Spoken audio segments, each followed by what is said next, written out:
In the sky you get by.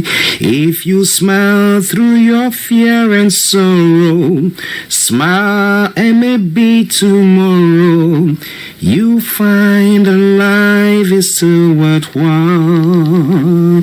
If you just smile. Hey, this is Archie and you are listening to STARR Radio UK and The Morning Show.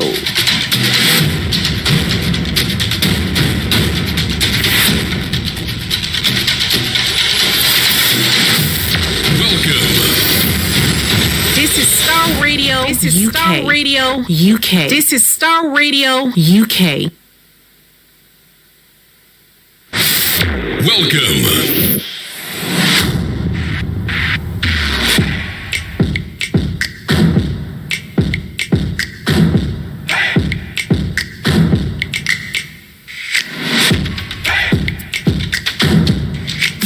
Broadcasting worldwide, online 24/7. Enlighten your day with STARR Radio.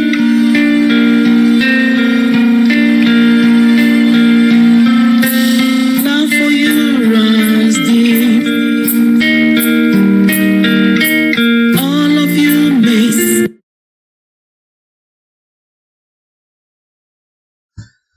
Yeah, we're getting ready again as we prepare the rollout for the STARR Radio UK. I give shout out to all our people as we prepare the program of the day.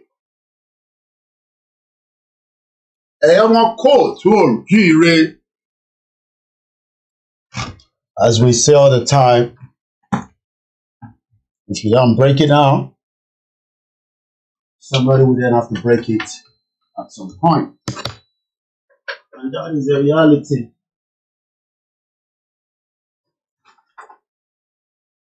Everybody's running away from the reality. We are saving the problem.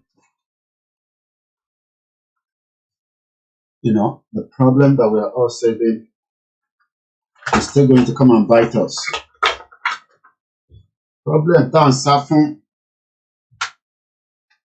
How much more bite to us? So why are we living in denial?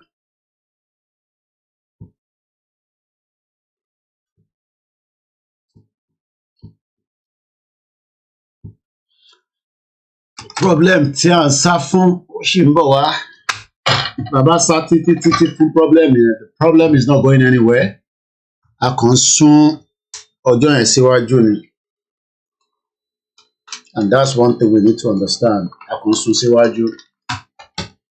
So better ká jẹ́ kó níyànjú once and for all. But àwọn kan ń fẹ́ ká máa sún síwájú. À ń sún problem wọn sọ́jọ́ iwájú. Problem tó yẹ ká sọ fáwọn politicians wa pé Nigeria is not working, but rather à ń sún síwájú, à ń sún síwájú, à ń sún síwájú. Ìgbà wo ni kò ní di problem? Èní kan ni problem ti wà. Mo ń gbọ́ Salastia, mo ń gbọ́ Ethiopia situation. Mo tẹ́ mọ̀ pé Italy náà wọ́n ti ṣe jàǹbá tó pọ̀ gbogbo àwọn European country. I was just listening to that now, almost an hour. Wow, tí mo ń prepare ní bíbá. Mo ṣẹ̀ wá realize pé àṣé òun lè lè nísìnyí èmi ti jẹ breakfast nísìnyí. Mo mọ̀ bí àwọn ti jẹ breakfast o tó bá ti jẹ breakfast. Ṣé nǹkan tí mo lè ṣe sí o? Mo ti jẹ breakfast ní tèmi. Mo tẹ́ mọ̀ pé àwọn Italy yẹn àwọn náà wọ́n dá problem sílẹ̀ gan rẹpẹtẹ ní àgbáyé. Ìgbà tí mò ń gbọ́ history Ethiopia, Ọlọ́run máa ṣàánú wa o. Àwọn European country wọ́n ti ṣe jàǹbá tó pọ̀ gidi.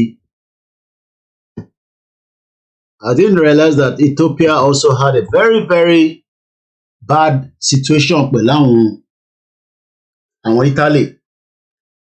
So ìdí tí èèyàn ṣe láti máa educate ara èèyàn around the history a sì máa fi ṣe proper program because a lot of things tí mo learn níbẹ̀ mo gbọ́dọ̀ share pẹ̀lú ẹ̀yin tiwa.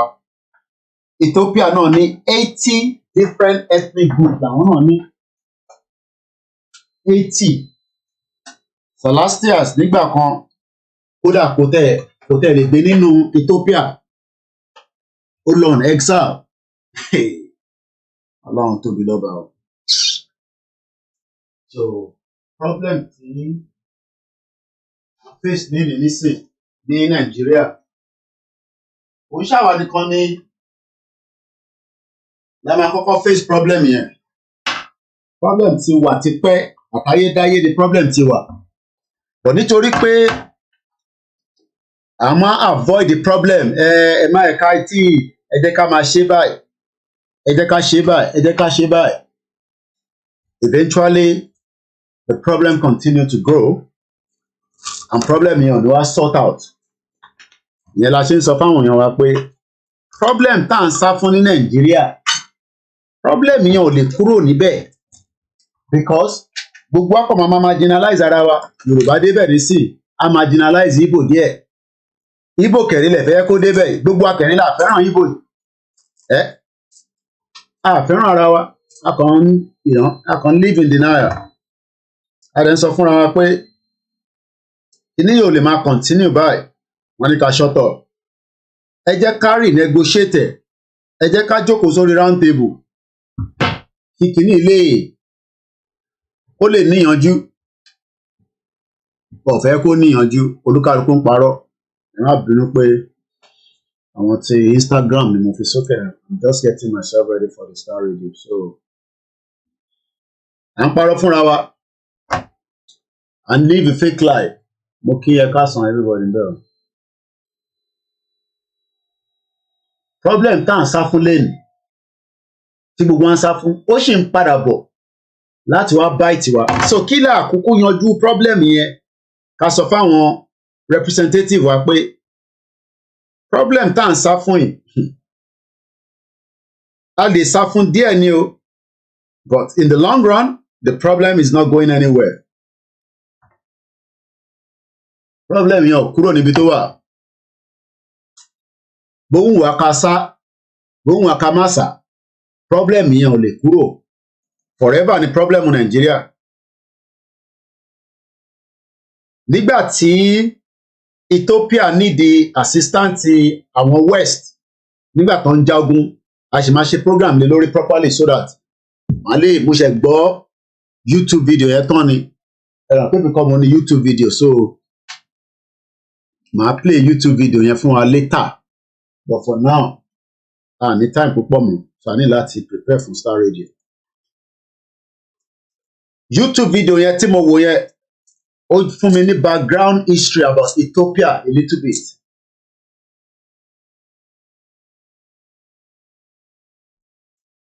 So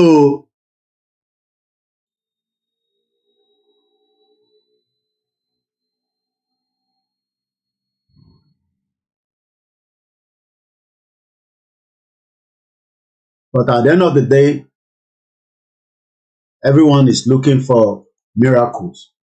Àwọn wá miracle pé kó wá yanjú problem tó wà Nàìjíríà.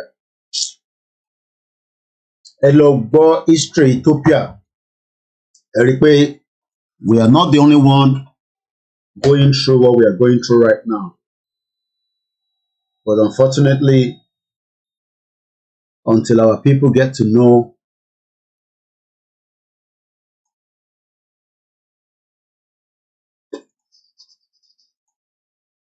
sky power. So we see how it goes. We see how it goes.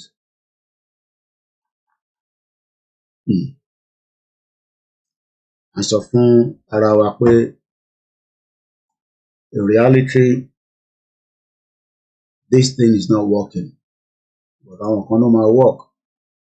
pé ká ṣe sùúrù díẹ̀ ó máa work but everybody mọ̀ pé kò lè work you know everybody mọ̀ pé kò lè work but tó bá yá everybody máa get message pé the country Nigeria yẹn báwa náà ṣe ní problem internal problem bẹ́ẹ̀ náà ní internal problem wà ní different part of the world today but àwọn ń dúró de àwọn west nígbà tí Ethiopia ní the west kó ràn wọ́n lọ́wọ́ wọ́n ràn wọ́n lọ́wọ́ nígbà tí Italy fẹ́ invade wọn they needed the west to support them but the west did not support them west to support wọn rárá west to support wọn at all so nígbà tó ní the west pé kó support wọn nígbà tí Italy fẹ́ invade wọn wọ́n support they refuse to support wọ́n support wọn so kò ń ṣe ni problem yẹn ti ń bọ̀ but tí mo mọ̀ ni pé ìjọ kan ṣá situation yẹn máa á resolve rẹ̀ ìjọkíjọ tó bá jẹ́ everybody á jẹ breakfast à ń sá fún problem yẹn nísìn but problem yẹn ó sì máa wá bite gbogbo wa problem tí ó yẹ ká jókòó bíi tọmọlúàbí kí gbogbo akájọ yanjú ẹ̀ gbogbo wa ń sá fún but the same problem yẹn ló sì máa wá bite everybody at some point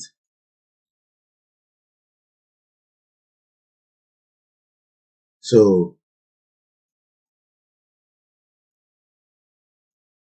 èmi kọ́ mọ̀ pé bó pẹ́ bóyá gbogbo wa ni a máa ní ìta máa sọ sọ́rọ̀ tó wà nílẹ̀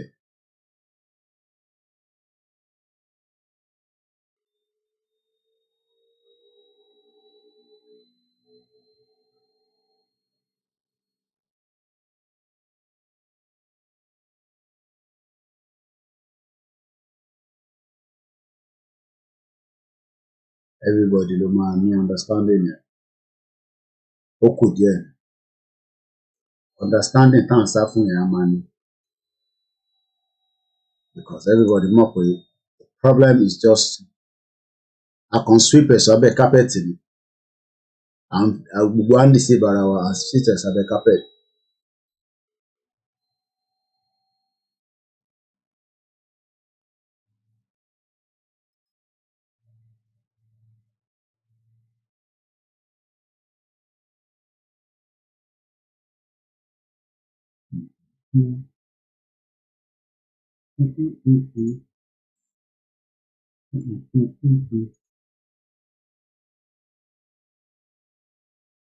bó pẹ́ bóyá everybody máa get message yẹn pé the country tí ẹ nífẹ̀ẹ́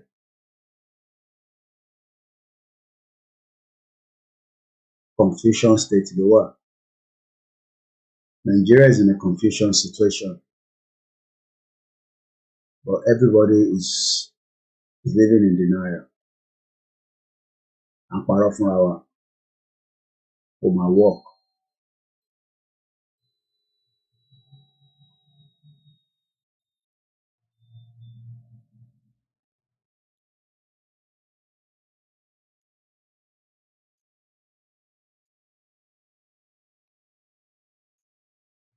bó pẹ́ bóyá our politicians they will not be able to to deceive you anymore ó kọ̀ kù díẹ̀ ni wọ́n ṣì ń lè máa deceive yín bó pẹ́ bóyá wọ́n ní lè deceive yín mọ́ because irọ́ tó bá fi pa fún yín by that time ẹ ti mọ̀ pé irọ́ ló ń pa fún yín but ẹni wọn ò parọ́ fún yín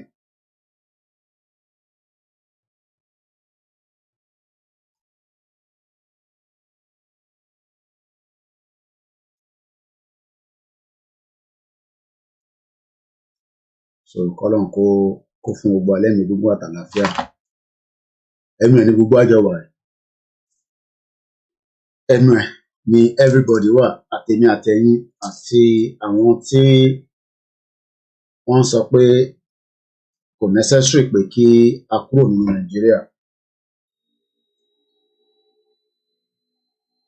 Government come, government go ni. So bí a government yẹn ó máa wá solve gbogbo internal problem.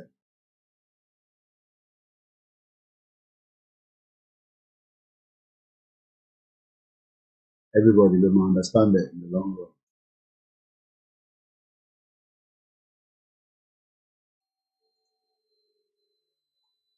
Oh.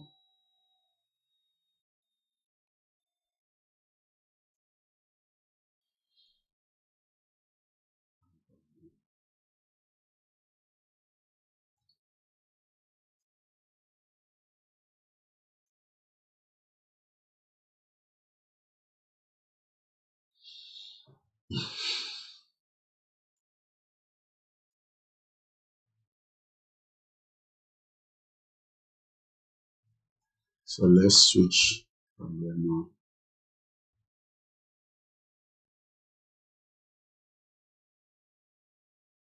In the long run, everybody will get the message. Obasanjo náà kúkú sọ pé ẹ lọ push wọn out. He actually said it in one of his conversation last year or the year before with some Nigerians. So those that are living in denial will get the message. All right, my mic is going to go off and we're going to switch to STARR Radio. Right. The reason why I was like, oh, really? Okay. Former Pakistan Prime Minister Imran Khan arrested by paramilitary officers at court in Islamabad. His party is saying that is breaking news coming through. I'm going to bring you more on that front during the course of the program. Law behind coronation.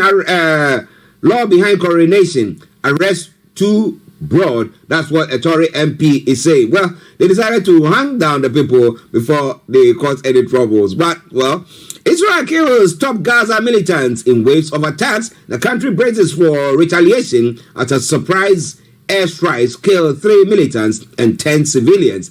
There's some stories making the rounds there as well. It's all coming away from STARR Radio UK, your favorite African and Caribbean radio station in London. Interestingly, pharmacists to prescribe antibiotics instead of GPs. Yay! The pharmacists will be able to prescribe drugs for 7 common ailments, including sore throats and earaches. Well, this and a lot more going to be coming your way, but there's been an introduction. I don't know. We'll try to get our money man or anyone in that field. I think KB Bossman and Vicky Newton will be doing justice to that. Deposit-free mortgage aimed at renters launched. The product requires a good credit history, but does not need the financial backing of family or friends. We'll be looking into that and be telling you more about that. It's all coming away from STARR Radio UK.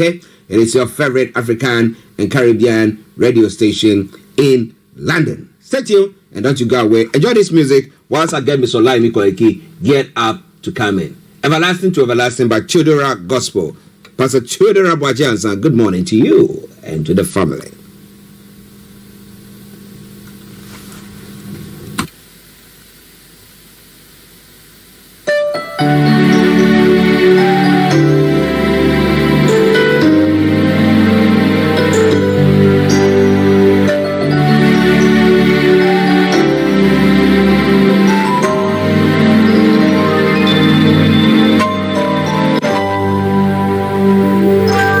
We bow before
Clemens, the author of How to Go from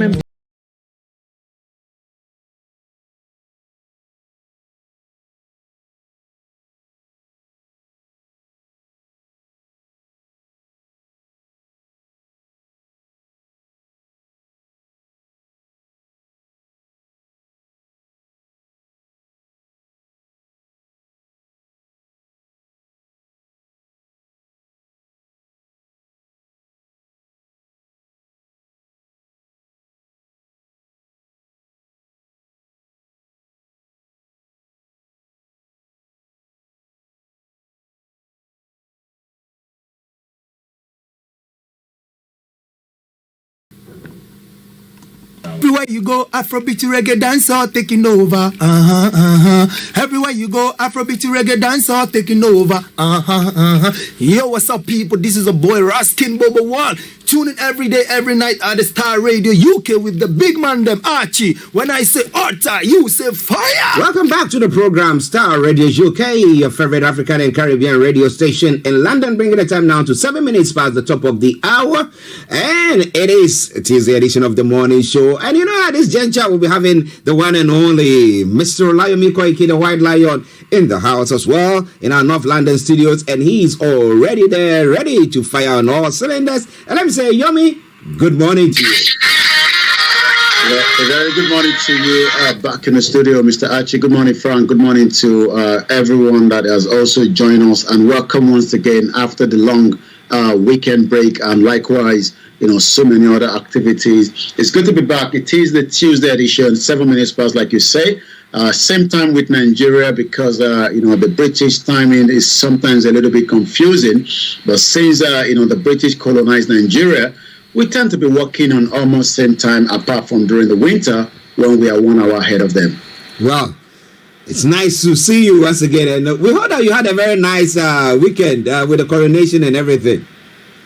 Well, the coronation was, fully packed. I was on the ground there, where the activities, apart from the weather, I did, question a lot of, those that attended, and they were saying that, the weather wasn't a problem because it was once in a lifetime.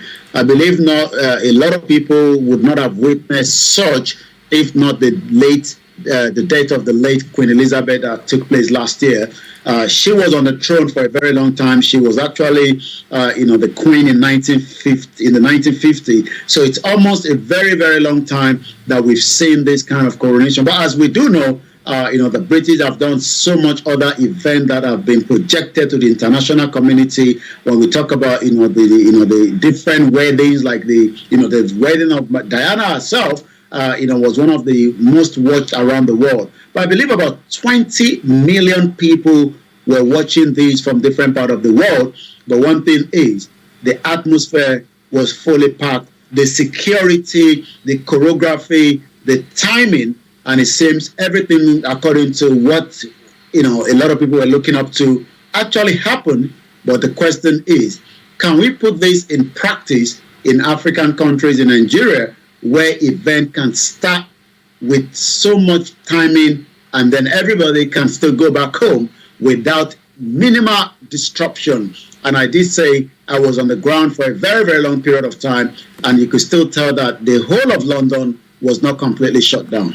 Well, it's interesting because that's what we experience here. Bishop Adesina Adeyemo, good morning to you. Say morning to you, Star Radio UK. Good morning to you, my Bishop. I hope you are doing very, very well and had a nice weekend. We thank God Nigeria has not happened to you, as we say on this platform. Okay, now you've spoken about when it comes to how we organize things and how things are organized back in Nigeria. But did you see the president, Nigerian president? Yes, he's still the president until the 29th. Did you see him? Well, we couldn't get a glimpse of him, but I believe the only picture of him was not very, very clear. As you could tell that there was quite a lot of guests from different parts of the world, but I couldn't have opportunity to see him. But like I said, we do know that he was right there in the Westminster Abbey where the event was taking place. Now, let me ask you one question. I mean, that is digressing a bit, but you look at is it the Gabonese president, Omar Bongo? One of them, he came in and I think he suffered a stroke, and you saw him walking with a stick, and eventually you see he was struggling to walk. And I was asking myself the question, there are other people, weren't there anyone in his cabinet who could have come to represent the country? How do you see that? Do you think that is more of a devotion? Oh yes, I'm devoted to, represent my country. That's what he was doing. So what do you think? Well, it depends on which part of the argument that you might want to look at. Some might say that and if he's got stroke, does that mean it has to end this world? In as much as some of us are healthy, we all pray for a good health. And if he's not fit, in terms of from the view of others, does not mean that he doesn't have the right to participate as in this condition. I mean, we might look at it because we've seen Africa. From the perspective of some of the leaders, that are not meant to be there. But when you bring it back close home, you remember that we had the Home Secretary, David Blanket, that was moving around with his dogs, and he was there for a very long time. I mean, his own situation, we didn't know what actually led to the partial stroke. But I believe from different arguments, some might say he's still doing what he has to do, even though some might disagree with that. All right, listeners, it's Star Radio UK. Now let's go to Nigeria and look at some of the substantive issues that is going on. First of all, in your background, Mr. Olayemi's background, you can see the court that is sitting, or the tribunal that is supposed to be sitting, or that sat yesterday to administer justice on the election tribunal. But let me put this across first. Bishop Adesina says they invited Tiwa Savage, a Yoruba female artist. Is that a welcome awareness of Yoruba nation by Britain, United Kingdom, with their politics of tricks? Well, that's an interesting one. So Tiwa Savage comes from the Yoruba okay, the southwest. Let me put it that way. He's asking the question: is it a ploy to say that we support Yoruba nation? So we don't know the tactics, but maybe Yomi will be able to read between the lines during the course of the program. I wouldn't bother him now. But Yomi, so let's come to the story that happened in the tribunal yesterday. Well, it's going to be one of the most fully focused when it comes to the history of Nigeria, because for the last 24 years we've always seen two presidential aspirants, and either one lose and one doesn't get satisfied, then end up going to court. It's not the first time that tribunal is being set up in different part of the country. As I speak to you right now, we will be getting a judgment from the Osun State, which is a different thing, which is state level, between the current governor Adeleke and the previous one Oyetola before the end of today. But coming back to the presidential poll, the 5 justices that are sitting on Atiku Obi and against the petition of one person, that's Bola Ahmed Tinubu.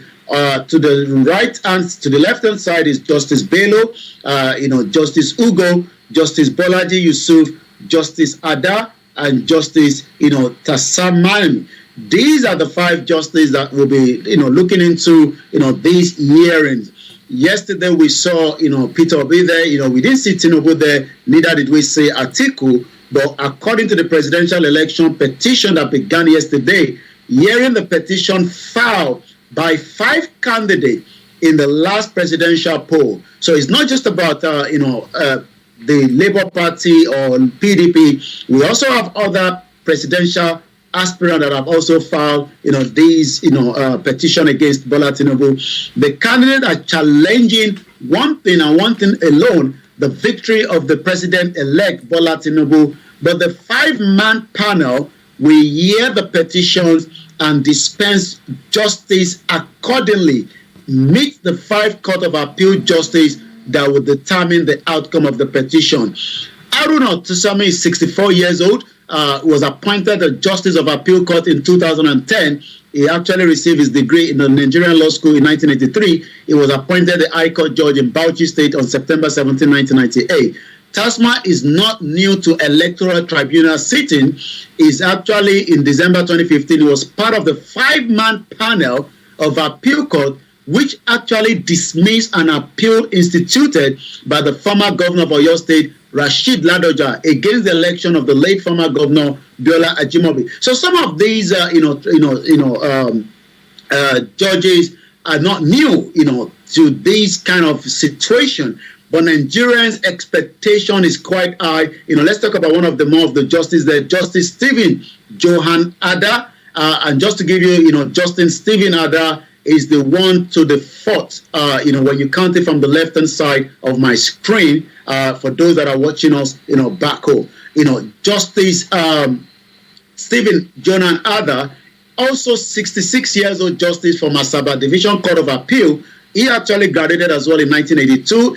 He hails from Kogi State. He was appointed as a judge of the Federal High Court on November 12, 1998. He was also part of the justice promoted to the appeal court in 2012. One of his landmark judgments was delivered in an appeal that was filed by the EFCC, the Economic Financial Crimes, in 2020 against a trial court decision which partially upheld the no-case submission filed by the former president Goodluck Jonathan cousin Robert Azebola. Ada led the panel that also affirmed Enugu State Ifeanyi Ubah as a senator after he was sacked over the alleged certificate forgery. So you can see that the first 2 justices that we've given a background probably can upturn things or probably favor Tinubu as the continued president-elect, while the whole inauguration is still in a top gear because invitation is already out, because I've already seen that invitation sent to me from Abuja. Okay, listeners, it is STARR Radio UK. Now, let's talk about these 2. One of the still on the tribunal, though, the case that the tribunal actually threw out, or Justice Chamani threw out a petition from the Action Alliance. Now, who are the Action Alliance people? Well, Action Alliance is just one of the so many political party in Nigeria. They are also a member of the political party which was founded under the Action Alliance Party in Nigeria. The Action Group was a Nigerian nationalist political party that was established in Ibadan on the 21st of March 1951 by the late Chief Oba Femi Awolowo. But the Action Alliance, just as like I said, some have already pulled out, while some are still maintaining that they will go ahead, in finding a final, situation. The court actually, started at about 9:14 a.m. up to 10:30 a.m. when they went on a short break. The court resumed at about 10:45 when the court sitting continued. Like I said, there were so many people out there. The Plateau State Governor was there, Simon Lalong, also introduced himself as Tinubu's representative.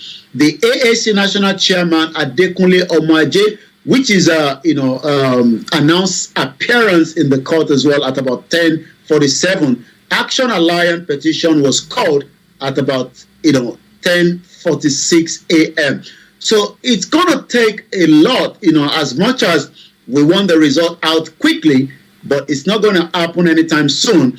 Wole Olanipe, Senior Advocate of Nigeria, announced appearance for Bola Tinubu, the president-elect, while at about 11 a.m., Abubakar Mahmood San announced appearance for INEC. So you can see that, not just, the political party are bringing in their Senior Advocate of Nigeria, but we also have INEC also having representative, to come and argue on this as well. At 11:23 a.m., INEC lawyer Mr. Mahmood said he has no objection to the withdrawal of the petition of the AA, which is the Action Alliance that you talked about. Now, interestingly, do you think that maybe they've been spoken to by the APC to say, come on, leave that, we'll sort you out later on? Do you think it's something to do with that? Well, we know that there's a lot of movement when it comes to this kind of situation, because as much as Tinubu would have loved to have, Peter Obi and Atiku put that call through, and that would have, put his mind away from these. As much as also they believe that they won the election, it is not yet over until it's over. They normally say there was a game that was played, somewhere in another country where I did follow, and at about almost 30 seconds, the goalkeeper almost, conceded another goal, which made the game end into 1-1. But the situation with this right now is, we've never come to this stage where Nigerians are focused, and the reason for that is because there's a third force, and that third force cannot be overruled, which is Peter Obi. Well, listeners, it is Star Radio UK. It is your favorite African and Caribbean radio station in London. Mr. OLAYOMI Koiki in our North London studios. I'm Archie here in the South Studios, and we're bringing you updates from Nigeria. Okay, before we move on to the next story, Pastor Mo says, we really wonder, pertaining to the Gabonese president's appearance at the coronation,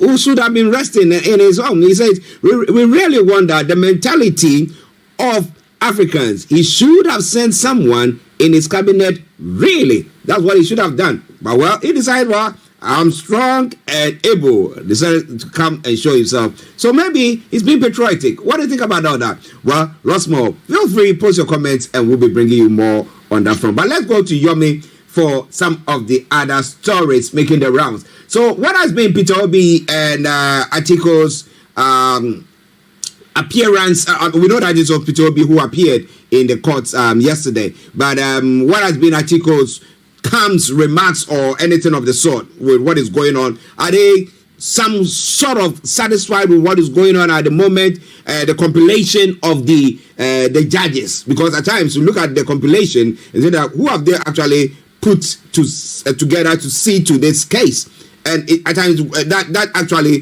put people in the mind that look, we're not going to be having justice. What have been their reaction pertaining to the judges who are sitting on this case? Yomi.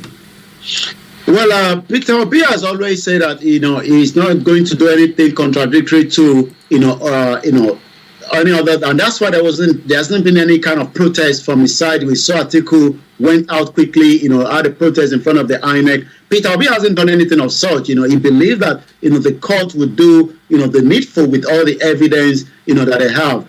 At exactly 12:19 p.m. yesterday, the court calls Peter Obi's petition challenging Mr. Tinubu's victory. At about a minute after that, Mr. Obi also announced his appearance. At about a minute after that, Obiora Ifo, the Labour Party National Publicity Secretary, announced self as the Labour Party representative. And then, just about a minute after that, May Agba Muchi announced appearance on behalf of INEC.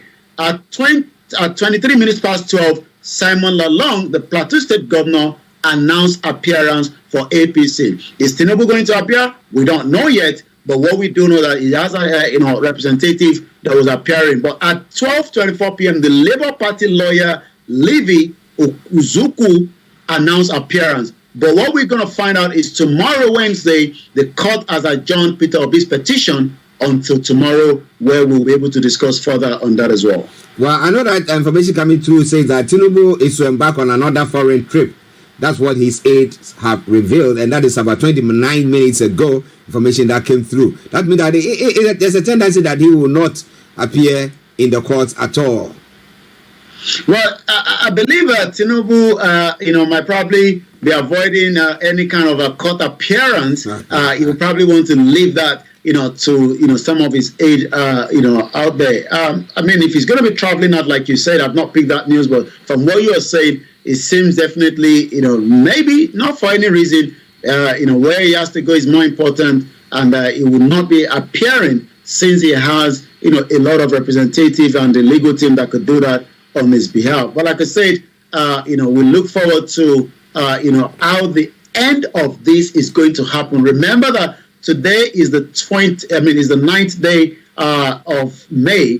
So in 20 days from now, there must be a closure to how Nigeria move forward when it comes to the May 29 inauguration. And like I said, the invitation is already out there, so it seems that things are still going to the top gear. But whether the court will put a hold on all these or not, or whether the court will upturn it, nobody can tell. That is left to all the 5 justices that will be dealing with this election tribunal. They are not new to this, but the only difference is the expectation is quite high on them. Now, just a quick one for the sake of our listeners and viewers who don't hail from Nigeria, who are listening to us. Can you tell us about the compilation? Who and who are from where? Are you able to do that from the top of your head? You mean from the justice? Yeah, from the justices, yeah. Well, I mean, like we were giving, the background to them earlier. Let's see if we can pick that back up again. Once again, this is still, Star Radio UK. I think we have that. I know one was from Kogi State, like we did mention earlier. And the remaining 4, I'll be able to give you a little bit of them in just about a few minutes because we had them yet. So let's go to, we talked about the first 2. We talked about Justice Ada, and we already talked about Justice Tasama. Tasama, if those that are watching the images from your screen, that will be the Justice Tasama is the one to the right-hand side, the final person to the right-hand side. Justice Ada follows, and then we go to Justice Ugo. Justice Ugo is from Bayelsa State. Justice Bulugo Moses Ugo from Bayelsa State, also born in 1965, just 5 years after the Nigerian independence. Most of them probably finished around 1982. He also attended the University of Calabar, where he studied law between 85 to 89, where he obtained his degree in law. He's ranked the 44th on the seniority list of the Court of Appeal. Then we also have Justice Mohammed Abba Bello, again 62 years old, hail from KANU State, graduated from the Nigerian Law School again in 1985. In 2010, he was appointed to the High Court of the Federal Capital Territory. He also presided over the Nasarawa State Governorship Election Tribunal in 2019, where David Omugbu, the PDP candidate for the governor in the general election in 2019, had filed a suit against INEC and the governor Abdullahi Sule of the APC. However, Justice Muhammad rejected the petition on the ground that he lacked merit. Is he going to be doing the same thing? We have to wait and see. And that is as all those that will be on the sitting for the next couple of days. Well, let's see what happens. But a straight reaction has come from one pastor by name, who is a leader of the INRI Evangelical Spiritual Church, Primate Elijah Ayodele, and he has warned judges against giving judgment that would disunite the country at the ongoing presidential election tribunal. So what is he talking about? Is he saying that, well, if they look at it, well, and they know that, well, it's glaring that maybe some underdealings or something went wrong there, they shouldn't make pronouncement?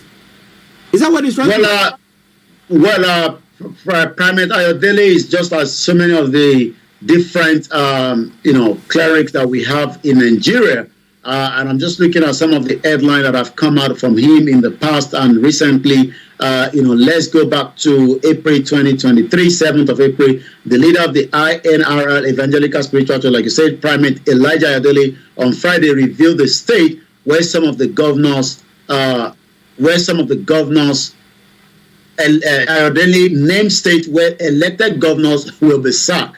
It seems that Nigerians, we love, to be given information like exposure. So, we're used to this spiritualism where, we have these, like a prophecy. Yeah. So prophecy is part of us. So, our Nigerians so much believe that. But according to him, on that Friday, revealed that a state where some elected governors can be sacked and replaced with a candidate of opposition. He also mentioned, PDP in Kaduna State, Isa Ashiru can reclaim his stolen mandate in the court. He also ensured that the sack of Uba Sani of the All Progressive as well. He disclosed in a statement. But the one that you're talking about, he actually says nobody can stop Tinubu's inauguration. Peter Obi will fail. That is the message he's coming back with. I don't know how he's been able to do that. Maybe God is speaking to him, and that's the reason why he's been able to get this information. But this information will have to be left to the justice to decide whether Obi fails or Obi loses or Atiku wins. Okay, listeners, what do you think? Is it contempt? Well, he's speaking while the case is ongoing. Is he trying to just shape in the mind of this the justices? Well, Bishop Adesina say it doesn't matter where the judges come from. Nothing reasonable will come out of the court case. And even if the justice gave the right verdict, and it goes on further to say Nigeria is lawless. Now, Pastor Moore says only God can make them tell the truth because they are terrible liars. So righteousness is endemic in Nigeria. Even the clerics are not left out. God, please set us free in this JN. Oh my goodness. Well, listen, let's start ready. Okay, let's go back to Yomi for the rest of the stories. Yomi. Well, again, as the rampaging of the terrorist activities continue in Nigeria, yesterday 40 worshippers were kidnapped. 15 escaped, 25 are still here. This incident happened again, during the church service yesterday at Kaduna Church. No fewer than 40 were reportedly, kidnapped by the terrorists on Sunday during the church service at Begi Baptist Church, Madala along Buruku, Barinji Road, Kaduna, in Chinku, local government area of Kaduna. As the President Muhammadu Buhari, will be returning back to Nigeria after the coronation, and it's just about 20 more days before he hands over to the President-elect until things change over. The question would be, how are they going to deal, with these, consistent security situation in Nigeria? The chairman of the Christian Association of Nigeria, Kaduna State Chapter, Reverend John Joseph Ayaba, who confirmed the report, said the worshippers were in the Sunday service around 9:30 a.m. when they had gunshot very close to the church. The gunmen attacked the church and went away with them. You wonder how this all happened. Are they calling the security? Are they calling the police? And again, all this might be because we live in a society where, it takes about 7 minutes for the response to come through from a police. But when it's a gunshot, I think it takes a little bit less than that time so that they can neutralize whoever or whatever is happening in surrounding that. But according to the police spokesman of the state, the DSP Mohammed Jaliga, who was contacted, he promised to contact the DPO of the affected area for prompt action. Prompt action to get back those that have been kidnapped? Well, we don't know yet. Let's go back again. Many Nigerians see the ninth Senate as a rubber stamp. Yami, please, just before you go on that Senate story. Now, is there a chance where the churches or the place of worship, whether it's a mosque or a church place, whether they can have some sort of security? So we have the Amatekon in the southwest, okay? We don't know the other places, maybe in the north. Can they have some security of a sort so that people who are coming in are checked and people stand at the entrances of the main?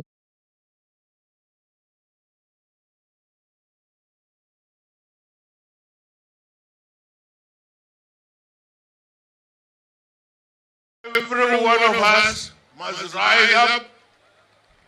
The armed forces are not neutral. They collude. They collude. They collude with the armed bandits. They kill people, kill Nigerians. They facilitate their movements. They cover them. If you are depending on the armed forces to stop the killings, you will all die one by one.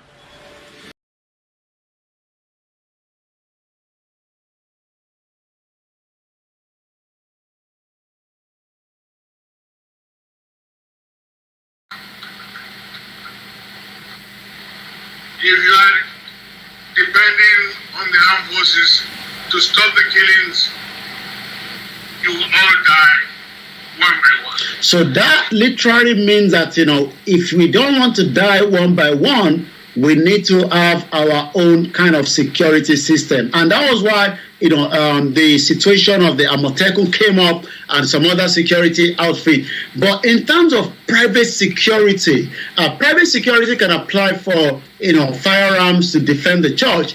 But whether some of the churches are taking these proactive is another question. But let's also remind ourselves that we have a situation where some of the churches are not as strong to even have the kind of money. But sometimes it might be worth investing in that security because you might end up paying more money at the time that these individuals would have to be returned back. Yeah, it is sad, but I don't know. Pastor Moore is saying, kidnapping again for God's sake, and a crying emoji there.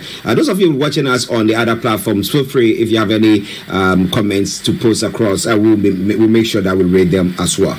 But let's go to Yomi for the rest of the stories. Yomi, over to you. Well, it seems, President Muhammadu Buhari for 8 years have enjoyed the 9th Senate, as even Ahmed Lawan says, Nigerians saw them as a rubber stamp. Our intention in preferring an engagement with the executive based on harmony and collaboration has been to better serve Nigeria. This is coming from the Senate President Ahmed Lawan says the 9th National Assembly commitment to have a robust relationship with the executive has led many Nigerians to conclude that it is a rubber stamp. Mr. Lawan stated these while declaring the induction of the first batch of the new representatives in Abuja. He's not even meant to be there himself, but it seems that, as usual, the corruption within the Nigerian system has allowed him, because if you contest for any position like he has done under the presidential primaries, it should not even be contesting under the Senate again, but that has been manipulated. He explained that the 9th Senate was mindful of the damaging effect of persistent conflict with the executive and its impact of the legislative as well. And that is also going on. It seems that Fashola is also saying that Nigerians should be grateful for President Muhammadu Buhari. Buhari built 8,938 housing units, 9,290 kilometers of roads for Nigerians, according to the former governor of Lagos State and the also current minister under President Muhammadu Buhari. President Buhari regime says it has delivered 8,938 housing units across 35 states and the FCT and the roads nationwide as well. This is coming from, the Works and Housing Minister Babatunde Fashola yesterday in Abuja while presenting the scorecard of his stewardship in the regime's 8-year rule. Remember that last week, about some 6 million naira, that was missing between him and some of the government officials. He could not give a proper account of that. The theme of the scorecard was Tour of Duty of the Federal Republic of Nigeria, a time and economic resources report. Mr. Fashola said, Mr. Buhari 8-year regime targeted improving Nigerians' living conditions, reducing multidimensional poverty. He revealed that upon his appointment as minister, his target was to improve human lives by venturing into construction of long and neglected capital projects inherited from the previous administration. So that is the headline there, as Buhari built almost close to 9,000 homes, 9,000 kilometer roads as well, and we go straight to some of the other. Aisha Buhari and other first aid lady are donating to the Turkey earthquake. Let's remind ourselves that the situation has still not yet, improved, but it seems that the items donated include rice, books, nutrition pack for malnourished children and other essential commodities, as well as supplying 10,000 blankets to the victims of the earthquake. The president of the Africa First Lady Peace Mission, Aisha Buhari, says donations were made to assist earthquake victims in Turkey and tasked the newly elected head of the FLLPM, known as the Africa First Lady Peace Mission, Angela Burundi, to make effort towards consolidating peace building on the continent. So we take one more and then we go straight to the social media, as the Supreme Court seems to be taking over the social media this morning. EFCC wants Nigeria brothers extradited to US over sextortion. The EFCC said the Nigerian brothers conspired to conduct sex-based extortion of an American minor and an adult in the United States of America. Must now be returned as well. This is coming from the Abuja division of the Federal High Court against 3 suspects: Samson Ogoshi, his brother Samuel, and Ezekiel Jamal Robert, over the alleged exploitation of minors and the production of child pornography. The FCC spokesman Wilson disclosed this yesterday in a statement. According to the anti-graft agency, the Ogochis and Mr. Ezekiel were indicted in the U.S. federal court on December last year on charges of exploitation of minors and production of child pornography, resulting in the death. We do know that Ike Kirimadu has now been sentenced on Friday, and he will be with us in UK for some time while his sentence goes ahead, where he's going to be. The UK was urged to investigate the Nigerian politician before the organ trafficking plot is one of the headlines yesterday. Exclusive, former U.S.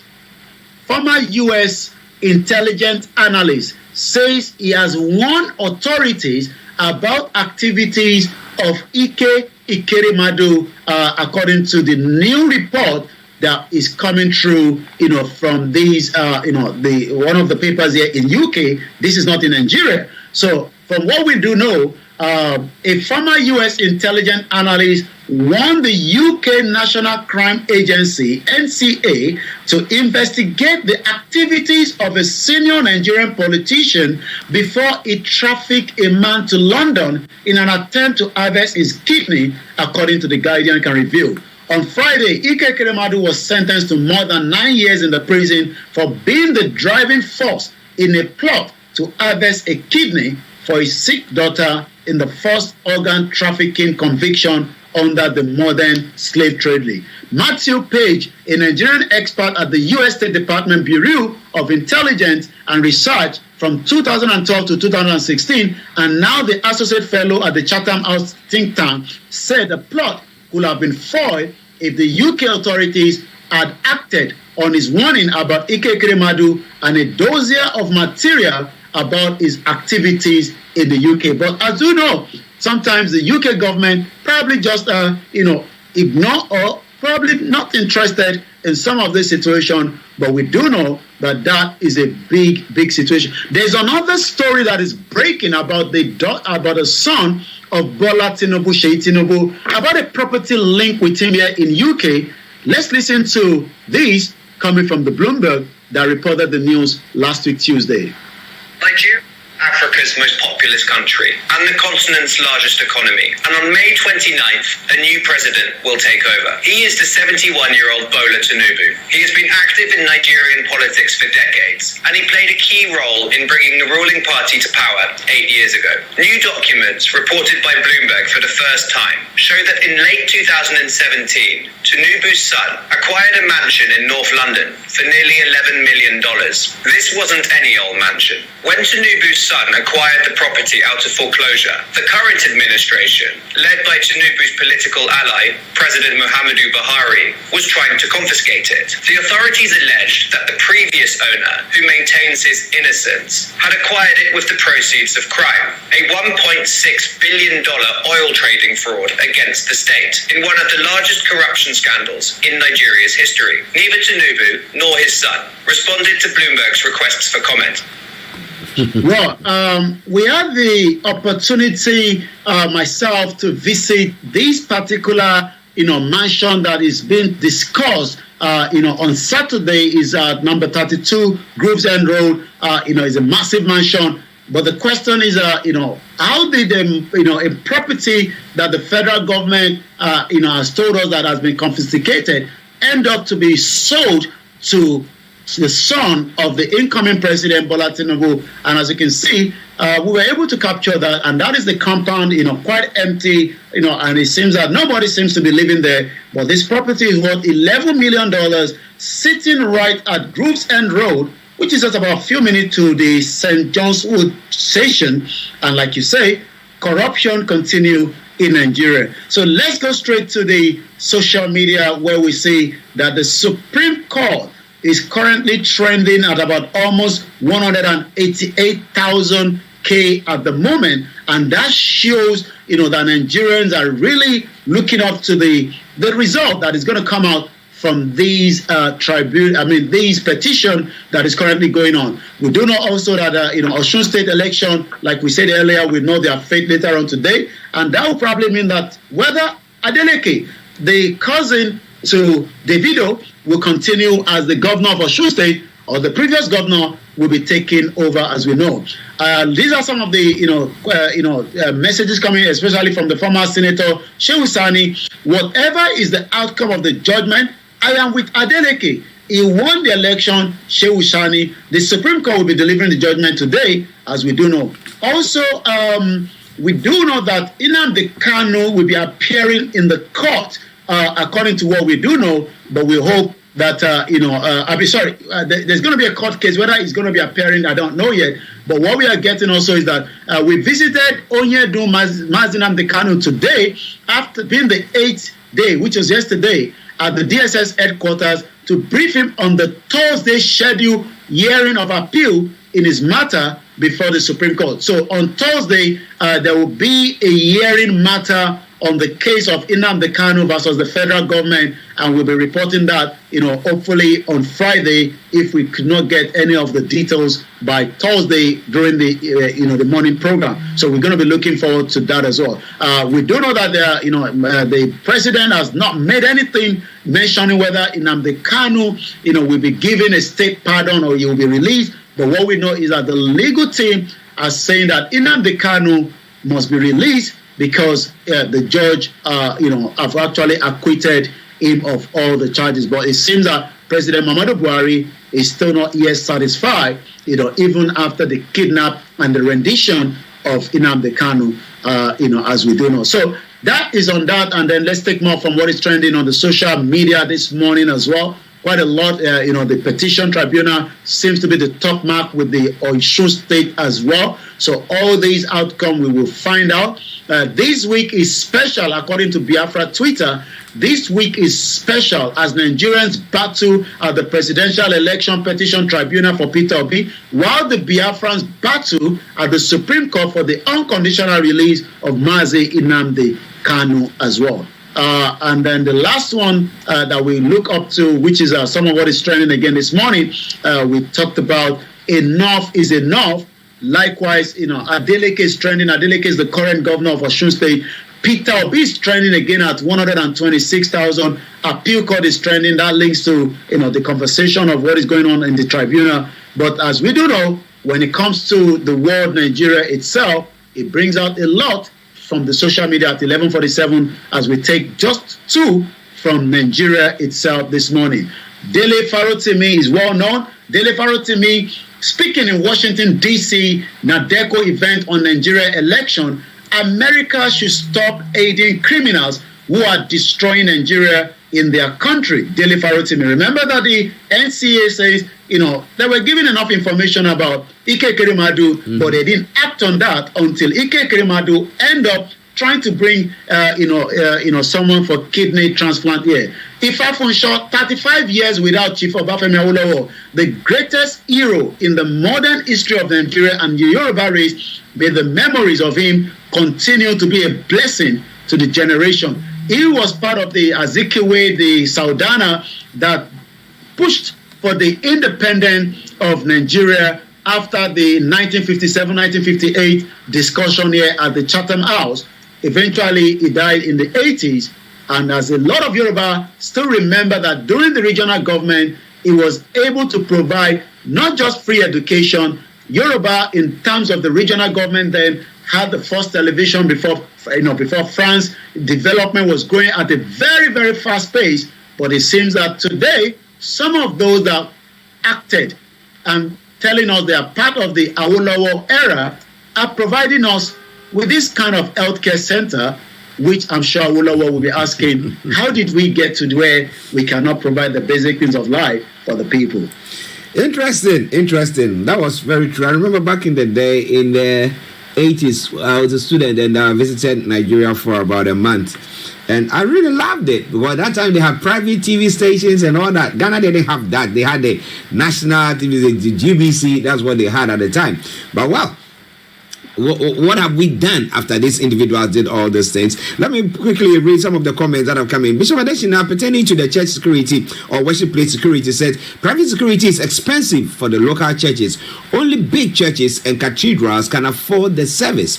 The state securities are not encouraged by the federal government and can't protect. Now, Pastor Moore says things are falling apart in Nigeria if Fashola can be saying this with the wasting of lives in that Nigeria. And he goes on further to say, we will continue to pray for the deliverance of the innocent indigenous people inside the contraption Nigeria. And Pastor Mo finally says, amen for that prayer for Baba Awolowo. And we say amen to every one of you who have listened to us today. But Yomi, a quick one before we go.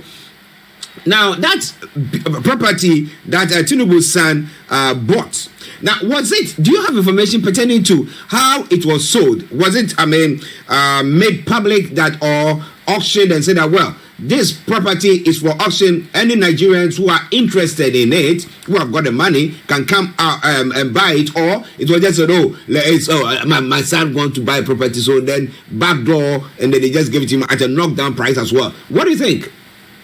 Well, that is the question mark. Remember that Aluko is a criminal that the government is still looking for. And also, Dezeni is in UK, even though, he's not going anywhere at the moment. Dezeni was the Minister of Petroleum, so that have access to Aluko, that had a relationship with Dezeni. And they were able to siphon, some of the money that should have been returned after the sales of the crude oil. Aluko also bought some yachts and different things. But how did the property in question, the property behind, end up to be owned by Seyi Tinubu? This property was bought, according to Bloomberg, on the 2017. So that is about after Buhari came in and told us that, Aluko and some of the confiscated property have been in the possession. And you did ask whether it was auction. I don't think it was auction. It was just through the back door, because according to what I read with the report, the same company that Aluko was using has the same register address with one of the property that also Tinubu stays in London as well. So there's a kind of a link that this property was just probably sold quickly so that, you know, it doesn't end up into the full hands of the government itself. And remember, the property was bought at $15 million and it was sold at $11 million. Those are, you know, within the neighborhood that I spoke to. When I told them the market value of what was sold and what it was bought for, I was told that this market value is about 17 million pounds. So the country has lost straight. Wow. Interesting. Well, listeners, Mr. Live Koiki and North London Sales, I'm actually here in the South Studios and we brought you updates from Nigeria. Yomi, before we go. Well, I leave you again in the hands of the ARCHIE and the rest of the program today. I'll be back again same time tomorrow as we continue, the update on the petition tribunal that is going on in Abuja. For now, Star Radio UK, the finest African and Caribbean radio.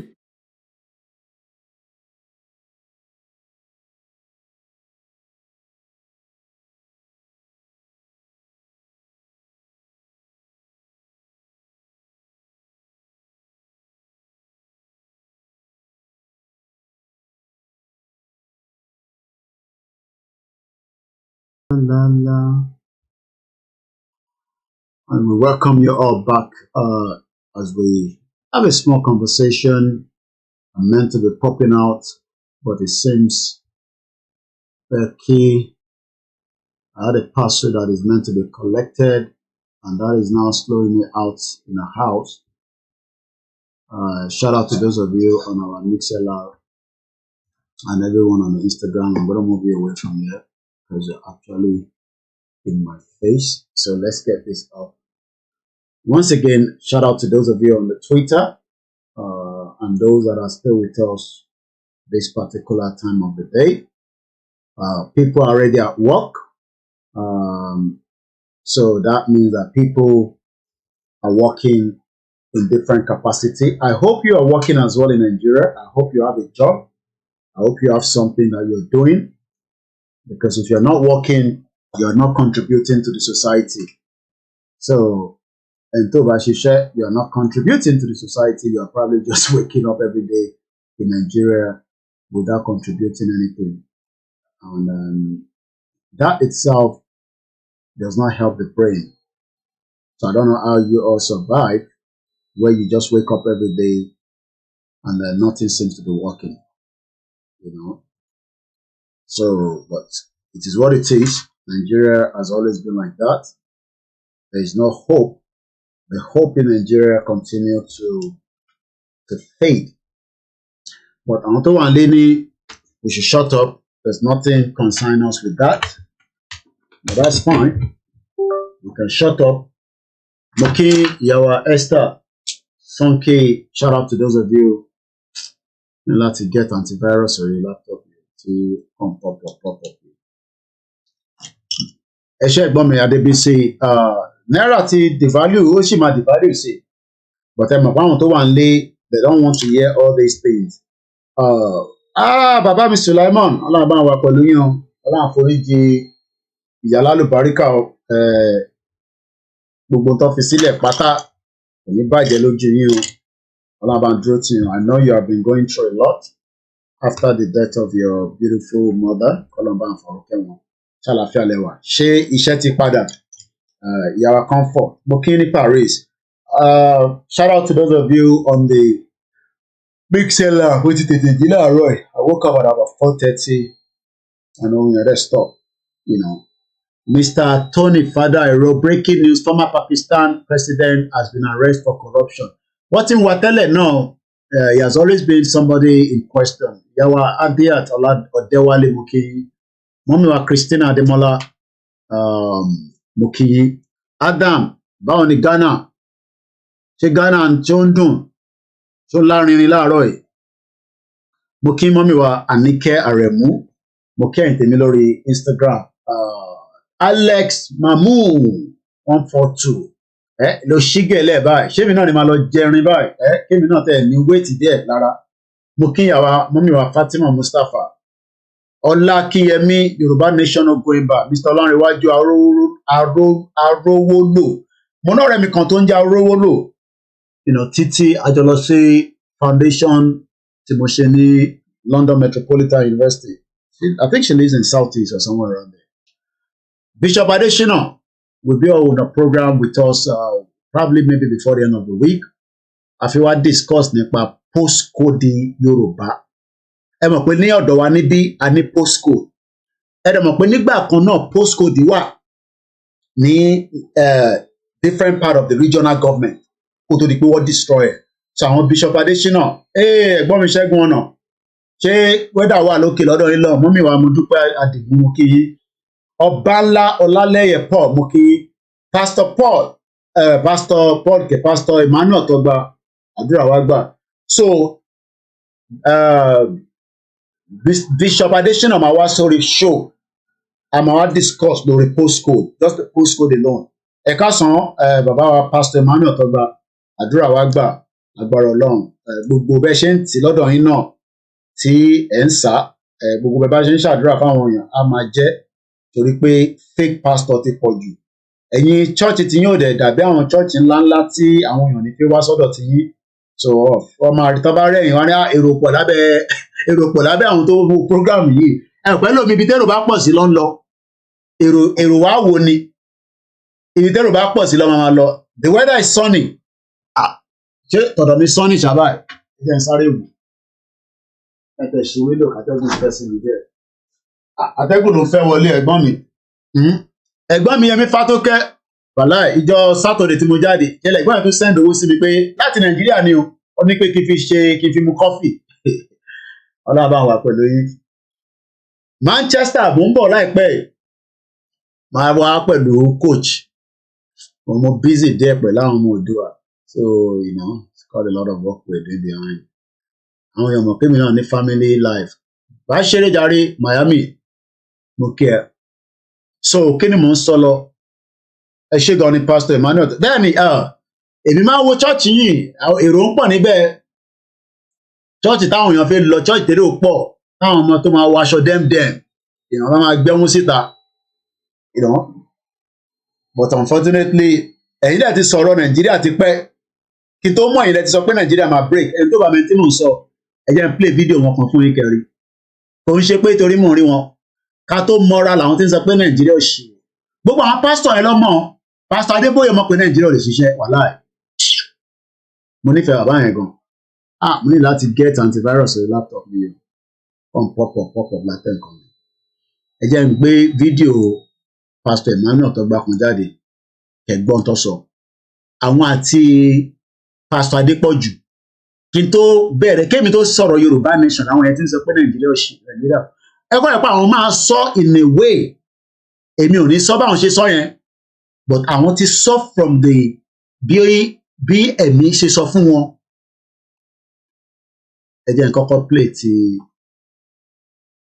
nǹkan ṣe Pastor Adébóyè la fi play atẹ́gùn ti pọ̀ tó ń wọlé o láti lọ ti window yìí mo fẹ́ máa lọ ṣe bí ẹ̀gbọ́n mi tó wà ní Manchester ẹ jẹ́ n lọ wọnú profile mi màá lọ mú jáde nísìn videos Emmanuel tó gba ẹgbọ́ fídíò wọn nísìn kí n tó mọ̀ wọn rárá làwọn ti sọ̀rọ̀ Yorùbá nation gbogbo àwọn church Nàìjíríà fi sọ̀rọ̀ àwọn ìdẹ̀lẹ́ ẹ̀kọ́ sọ̀rọ̀ jù pé pásítọ̀ tó gba lélẹ̀ ẹja gbọ́ fídíò yìí ṣẹ́ni pé wọ́n tún mú flag dání kí ló dé tí bàbá wa Adébóyè náà lè mú flag Yorùbá nation dání ṣé ẹ̀ṣẹ̀ wà nínú kọ́ mú flag wa dání ṣé wọ́n kì í ṣe ọmọ Yorùbá ni ọmọ Yorùbá ni wọ́n náà ẹ yẹ kí gbogbo máa tanra wa ẹ wá ní káwọn èèyàn kọ́ lọ wá ìgbàlà ti fẹ́ rí ìgbàlà à ń tanra wa ìgbàlà ò lè fẹ́ rí ẹ já wo fídíò yìí ẹ rí pé pásítọ̀ tó gba nìyẹn Ìyá Dagboru gan kò mú flag dání báyìí Ìyá Dagboru mo ń bọ̀ mo ti play Ìyá Dagboru kò mú flag dání báyìí Pastor Emmanuel tó gba nìyẹn nínú ṣọ́ọ̀ṣì wọn ló mú Yorùbá flag dání ló ń fi báyìí kí ló dé tí bàbá wa G.O. kí ló dé táwọn náà lè mú dání bẹ́ẹ̀ tó bá mú dání bẹ́ẹ̀ gbogbo redeem tó wà ní gbogbo àgbáyé lẹ́sẹ̀kẹsẹ̀ àṣẹ́gun nìyẹn bọ̀tú ọ̀fẹ́ ṣe yẹn ẹ jẹ́ kí ọmọ wa ṣe ọmọ wa Tinubu ẹ̀gbọ́n kan tí bàbá mọ́mì mi dáadáa ìyá wa Abe aláì kò ní bàjẹ́ fún yín máa ń ti bá rí ìyá yẹn báyìí máa ń dúpẹ́ fún mi ìyá kan náà wá bẹ̀ tẹ́ ká máa dúpẹ́ fún ọbọ̀ ìyá yẹn ti ṣépè fún mi dáadáa sí mo fi máa dúpẹ́ fún wọn ó ti ṣépè fún mi torí pé mo support onítìrì yankí ni mọ́mì yẹn wà wọ́n rí mi dáadáa gẹ́gẹ́ bí ọmọ tó jẹ́ akíkanjú bọ̀ nísìnyí yóò support ìyá Dagboru yẹn ọ́díò kan tó send sí mi ní no get out èmi kọ́ lẹ́ ń ṣe fún laptop tẹ́ra fún wa ìfiṣẹ́ Yorùbá mi ṣàmọ́ fi ṣe ó yẹ kí n máa fi ṣiṣẹ́ mi ni kí n máa fi ṣe iṣẹ́ tó máa mówó wọlé bọ̀ iṣẹ́ Yorùbá nìsan la fi ń ṣe náà ẹ jẹ́ gbọ́ pásítọ̀ Tọ́gba ẹ jẹ́ gbọ́ òun.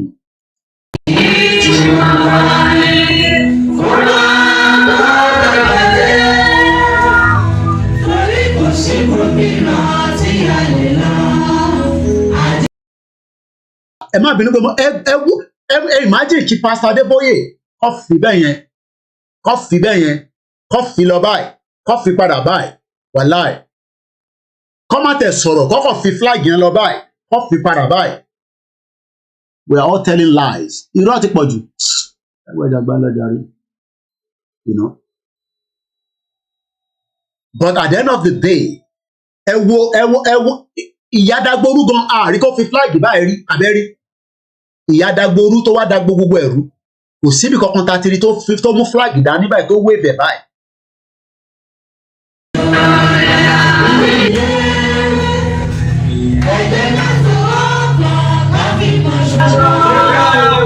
àwọn èèyàn ní lọ sí irú ṣọ́ọ̀ṣì báyìí torí irú ṣọ́ọ̀ṣì báyìí wá ní kí ló wà nínú bẹ̀ ẹ lọ bá lọ wọ́n lórí Facebook àti YouTube gbàmí màá kàn jókòó bá máa wò wọ́n pé because àwọn èèyàn fẹ́ òótọ́ because ṣọ́ọ̀ṣì Yorùbá gangan lélẹ́yìí tí wọ́n ti ń sọ̀rọ̀ Yorùbá tí wọ́n ti ń sọ pé ìran Yorùbá gbọ́dọ̀ bọ́ nínú oko ẹrú ṣọ́ọ̀ṣì gbogbo àwọn ṣọ́ọ̀ṣì tó kù yẹn ṣọ́ọ̀ṣì Nàìjíríà ní gbogbo wọn gbọ́dọ̀ ra antivirus o agbọ́dọ̀ wọ́wọ́ tá a máa fi ra free to tin ó ní my postcode is NW2 in Ìbàdàn àgbogbo ẹ̀ la máa sọ ẹ̀ máa ti Bishop Adesina wọ́n ti ṣe gbogbo program yẹn template gbogbo postcode different one so máa ń ṣe analysis ẹ̀ fún wa so wíìkì náà ni kò ní ju wíìkì lọ lágbọ́rọ̀ lọ́wọ́ àbọ̀rọ̀bọ̀ yẹn nísìn ẹ wo bí wọ́n ṣe ṣáwọn tó wà nínú ṣọ́ọ̀ṣì yẹn ṣé ní wọn ò ní dùn spirit wọn máa high ẹni káwọn èèyàn lọ sí kó wá lọ ó dìgbà tó bá dé heaven ẹni tó wà láyé tẹ́bí pàtí yà ń jẹ ẹ̀ ń sọ̀rọ̀ heaven sí heaven nìkan heaven ni heaven nìkan kọ́ lẹ máa rí Jerusalem tó bá yọ àwọn èèyàn tẹ́bí ń pa tíṣẹ́ mú ẹ̀ ń sọ̀rọ̀ kó wá kí wákàtí márùn níbo ló ti fẹ́ ráyè kí wákàtí márùn níbo ló ti fẹ́ ẹni máa kí wákàtí márùn ṣé ẹni kọ́kọ́ ṣàlàyé fún jùlẹ̀ tó sì kí ló ń sọ ó ní mo fẹ́ kí Mr. Adébóyè Pastor Adébóyè kọ́ lùsì political billions kí ló fẹ́ fowó ṣe kí ló àwọn fẹ́ fowó ṣe ẹ ká máa tọ́ra wa gbogbo à ń tọ́ra wa tó bá yá everybody máa wake up.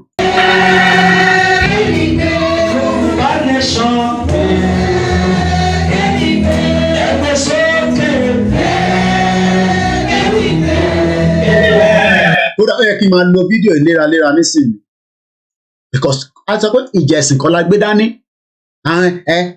ọ forí olókun ṣẹ́rí gbogbo ẹ̀tẹ́ máa ń sọ gbogbo nọ́sẹ̀nsì yẹn ṣẹ́rí fàṣírí ti tún nísìn because church England ni wọ́n gbókúta wá ẹ̀ nísìn rí kankan sọ sí gbogbo èyí ṣọ́ọ̀ṣì tí ẹ máa ń sọ fún wa pé orí olókun yẹn Ọlọ́run ò láìkẹ̀ orí olókun yẹn kò bá Ọlọ́run mu ṣẹ́rí fàṣírí gbogbo yìí ti tú àṣírí ti tú because ní UK níbà òkúta ló gbé wá sí ṣọ́ọ̀ṣì tí gbogbo wọn dúró tí tó ń ṣàdúrà fún òkúta ó rà pé mo ní nínú picture mi níbí báyìí yẹn wò bí a mo ní òkúta yẹn dànù ṣé mo ti fi sí ibà yẹn àjẹ́ lọ́mọ wa Destiny of Stone ń bọ̀.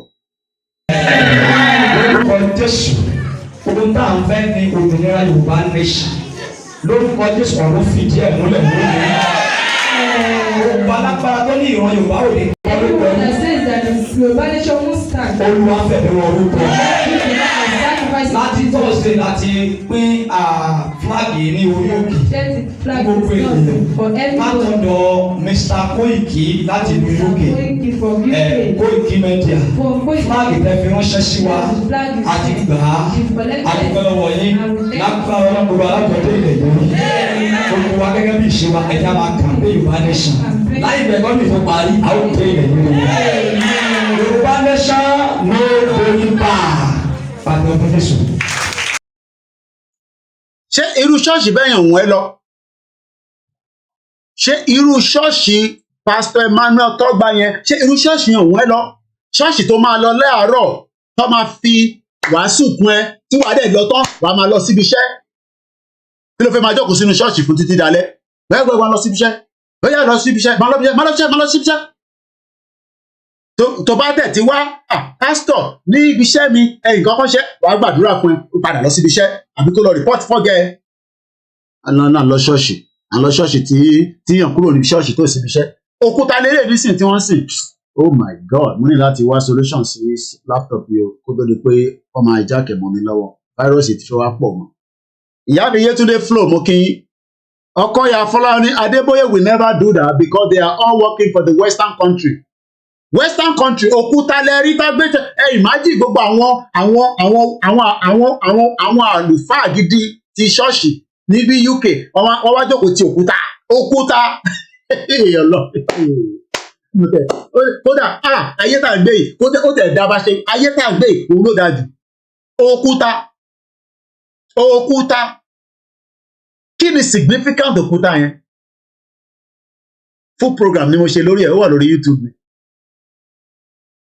Ìwọ tó ń gbọ́ mi tó máa ní ẹ Koiki orí olókun yẹn òun dà fúláàgì yẹn dànù ẹ jẹ́ mo jáde sí rírà Koiki ẹ bá má lórí olókun yẹn ọ̀dà òun lè lé mi dé lórí olókun ẹ bá má lórí olókun yẹn lórí olókun tẹ lò yẹn àláìkì orí olókun àláìkì orí ẹ̀yin wèrè ẹ̀yin olòṣì burúkú ẹ rò pàwọ́ dàbí ẹ̀yin òkúta lágbó wá sí ṣọ́ọ̀ṣì nísìn tí gbogbo àwọn àlùfáà ńlá Ọlọ́run ló mọ irú báíbù tó ń ké sí lórí Ọlọ́run ló mọ tàdá tí àdá tó ń ké sí lórí Ọlọ́run ló mọ orí ètùtù tó ń ṣe sí lórí ẹ rò pàwọ́ stupid bí ẹ̀yin ni òkúta ẹ wá dúró àwọn èèyàn tó jókòó ti òkúta wọ́n ó tún rí security wọ́n tún fún òkúta ní security wọ́n gbọ́dọ̀ jí òkúta yẹn gbé àwa wá gbélé sórí flag tó tẹ̀ tún jẹ́ pé temporary pé tá a bá dẹ̀ délẹ̀ lérí wa lágbára Ọlọ́run á decide tá a bá fẹ́ á pé táwọn ọmọ ìṣe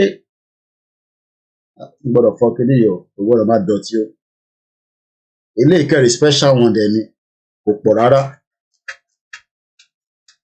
mo fún mọ̀ sí mi lẹ́yọ kan mo rà pé mo fún wà látàná lẹ́yọ kan kò so bá rìn báyìí wá ni òkúta lásán pé a kò fi èrè orí olókùn rádà a fi sínú flag àwọn kan máa ní Ọlọ́run àwọn ríran Ọlọ́run ní kó lọ yọ kúrò pásítọ̀ kan sọ bẹ́ẹ̀ ẹ kó jẹ́ gbàdàgbà lọ àwọn ẹ̀fẹ̀ máa dẹ́rù bà ẹ kó nọ́nsẹ̀nsì kó jẹ́ gbàdàgbà lọ ẹ bá sọ yẹn fáwọn tó wà lé irú àwọn ẹ̀ máa sọ yẹn fún èyí tó ń dá Yorùbá nation dúró ni ìkọ́kọ̀ ọ̀dá yẹn kọ́ ló dá Yorùbá nation dúró tó bá yẹ gbogbo àmọ́ ọmọ ibi tá à ń lọ a máa kọrí sí ibi tá à ń lọ gidi ló dá Yorùbá nation dúró àwọn olè fi máa kàjọ tẹ bá ń kàjọ àwọn tẹ wà nílé ẹ lè kàjọ àwa pásítọ̀ mọ àwọn kí ń jàre àwọn pásítọ̀ nìyẹn a máa fi máa kàjọ wa kí ni Bishop Adesina sọ if it is a Yorùbá land they will say Satan demon ṣé wọ́n lè gbé òkúta lọ sí redeem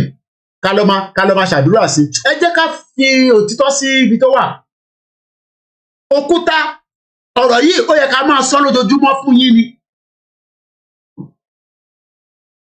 kò ní bàjẹ́ fún ẹ it is King AY orí olókun la kàn fi sí flag ó di wàhálà wọ́n ti sọ Yorùbá nation wọ́n ti sọ di oníṣẹ̀ṣe ẹ̀yin wèrè ẹ̀yin mad people ẹ̀rù pàwọ́ dàbí ẹ̀yin tẹ́ wà lé ni ẹ ti deceive àwọn tó wà nílé ṣọ́ọ̀ṣì England lélẹ́yìí ṣọ́ọ̀ṣì England ẹ wo òkúta ẹ wé 152 kg lòkúta yẹn bẹ́ẹ̀ ni ìyá mi Pastor Mo àṣírí gbogbo wọn ti tú nísìnyí ẹ fi ẹ̀sìn ẹ fi bọ àwọn èèyàn mọ́lẹ̀ àwa wá ń pariwo kí a fẹ́ gbọ́ òmìnira ẹ fẹ́ sọ di ẹ̀sìn mọ́ wa lọ́wọ́ àwa ṣé religion wa ni.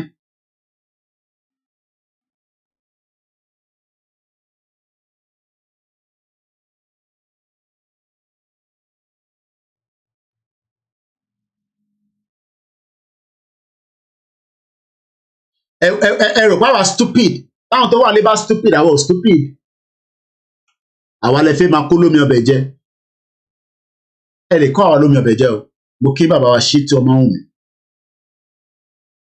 ẹ lọ́ọ̀kì kò ní bàjẹ́ fún ẹ̀yin tèmi lọ́hùn ìyàwó àtọmọ kan bẹ̀ bàbá àgbàlagbà you don see Ìgbòho jẹ́ sáré jẹ fún pàdé mi yẹn you don see Ìgbòho ojoojúmọ́ ni mo rí Ìgbòho má ti play nísìn ìwọ́n àjọ máa rí Ìgbòho nísìn torí tẹ̀ mọ́ ẹ fẹ́ play princess mi kan bẹ̀ àlàáfíà ló wà má kọ́mẹ́ntì o ẹ kọ́mẹ́ntì mò ń bá sọ̀rọ̀ ni o oríṣiríṣi kóòdù máa fi bá wọn sọ. Adétúnjí òòṣà fún rẹ̀ àwọn ilé òòṣà gidi ìyàwó kan bẹ̀ bàbá mi kò ní bàjẹ́ fún yín. Adétúnjí kí n pe bàbá yẹn ní sá Ọlọ́run títẹ̀ fóònù tí mo tẹ̀ fẹ́ kí n pè wọ́n ní sá. Ṣé mọ̀ pé gbogbo bẹ́ẹ̀ ṣe máa ń pariwo òòṣà tẹ́yìn máa ń ṣe prógráàmù ìṣẹ̀ṣe àṣàṣírí ti tún nísìn òkúta ló gbé wá sí ṣọ́ọ̀ṣì wa ní England ní bíbá ẹ̀kọ́ tó dé adé lórí ìyàwó mi sọ fún mi lánàá pé ẹja ọkọ play Johnson Igboho ẹja ọsẹ play Johnson Igboho Johnson Igboho jẹ́ kọ́ mọ̀ ìyá mi kan fọ tológun jà mú kí Johnson Igboho princess ló nìyẹn òun wá ti wà confused ìfẹ́ yẹn ti pọ̀ jù jẹ́ kọ́ mọ̀ ni ẹni tí Elédùmarè dá tó dá dáadáa àṣírí gbogbo yìí ti tú pátá èyí tẹ̀ ń sọ fún wa owó ti tó ti tó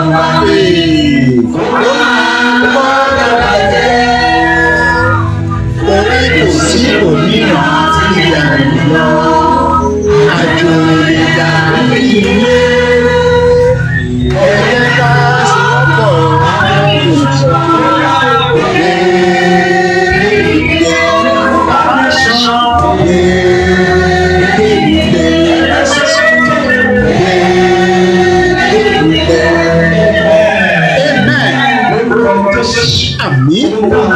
òmìnira Yorùbá nation lórúkọ Jésù ọ̀rọ̀ fìdí ẹ̀ múlẹ̀ lónìí.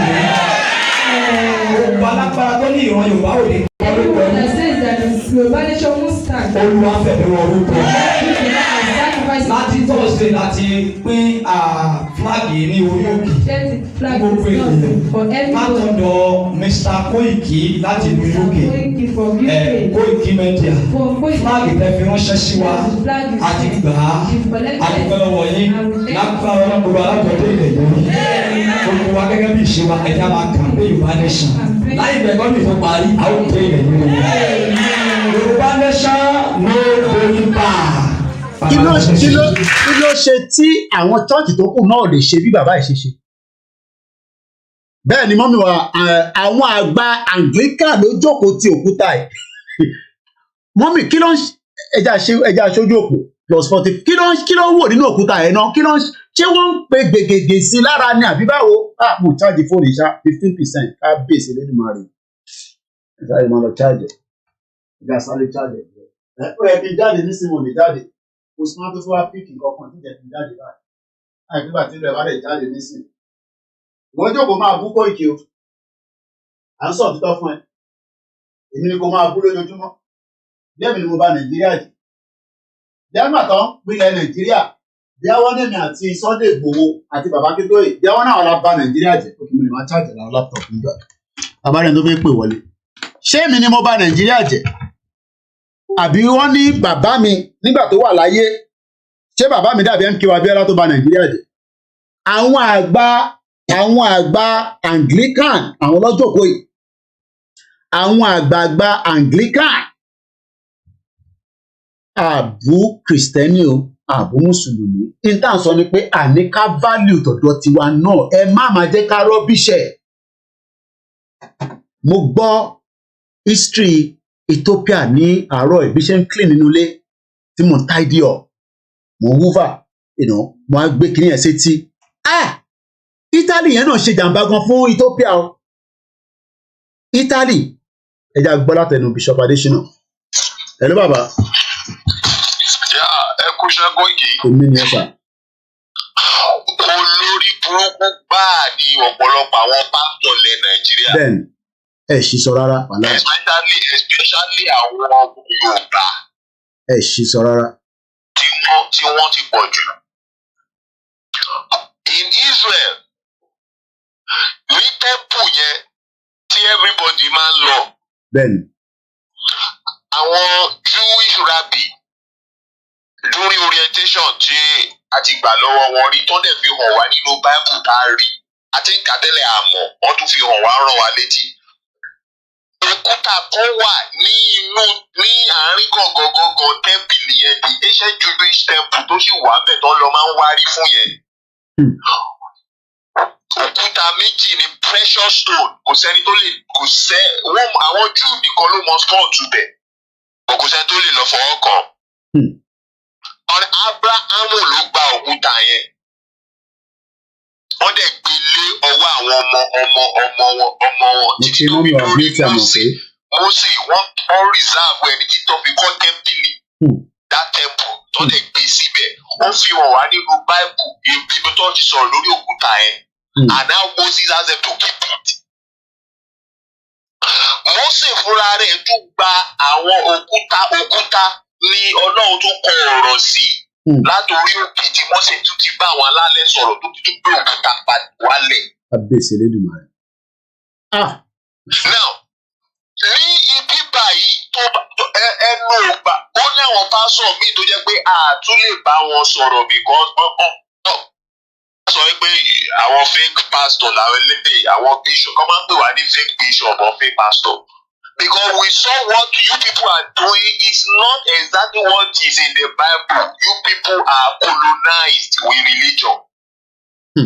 You are hypnotized and you keep using this lie to hypnotize our ọmọ ọjọ́. And the most funny thing is that they are aggressive about it. When you try to educate them or change it, they are very aggressive about it. So I saw it as hypnotism.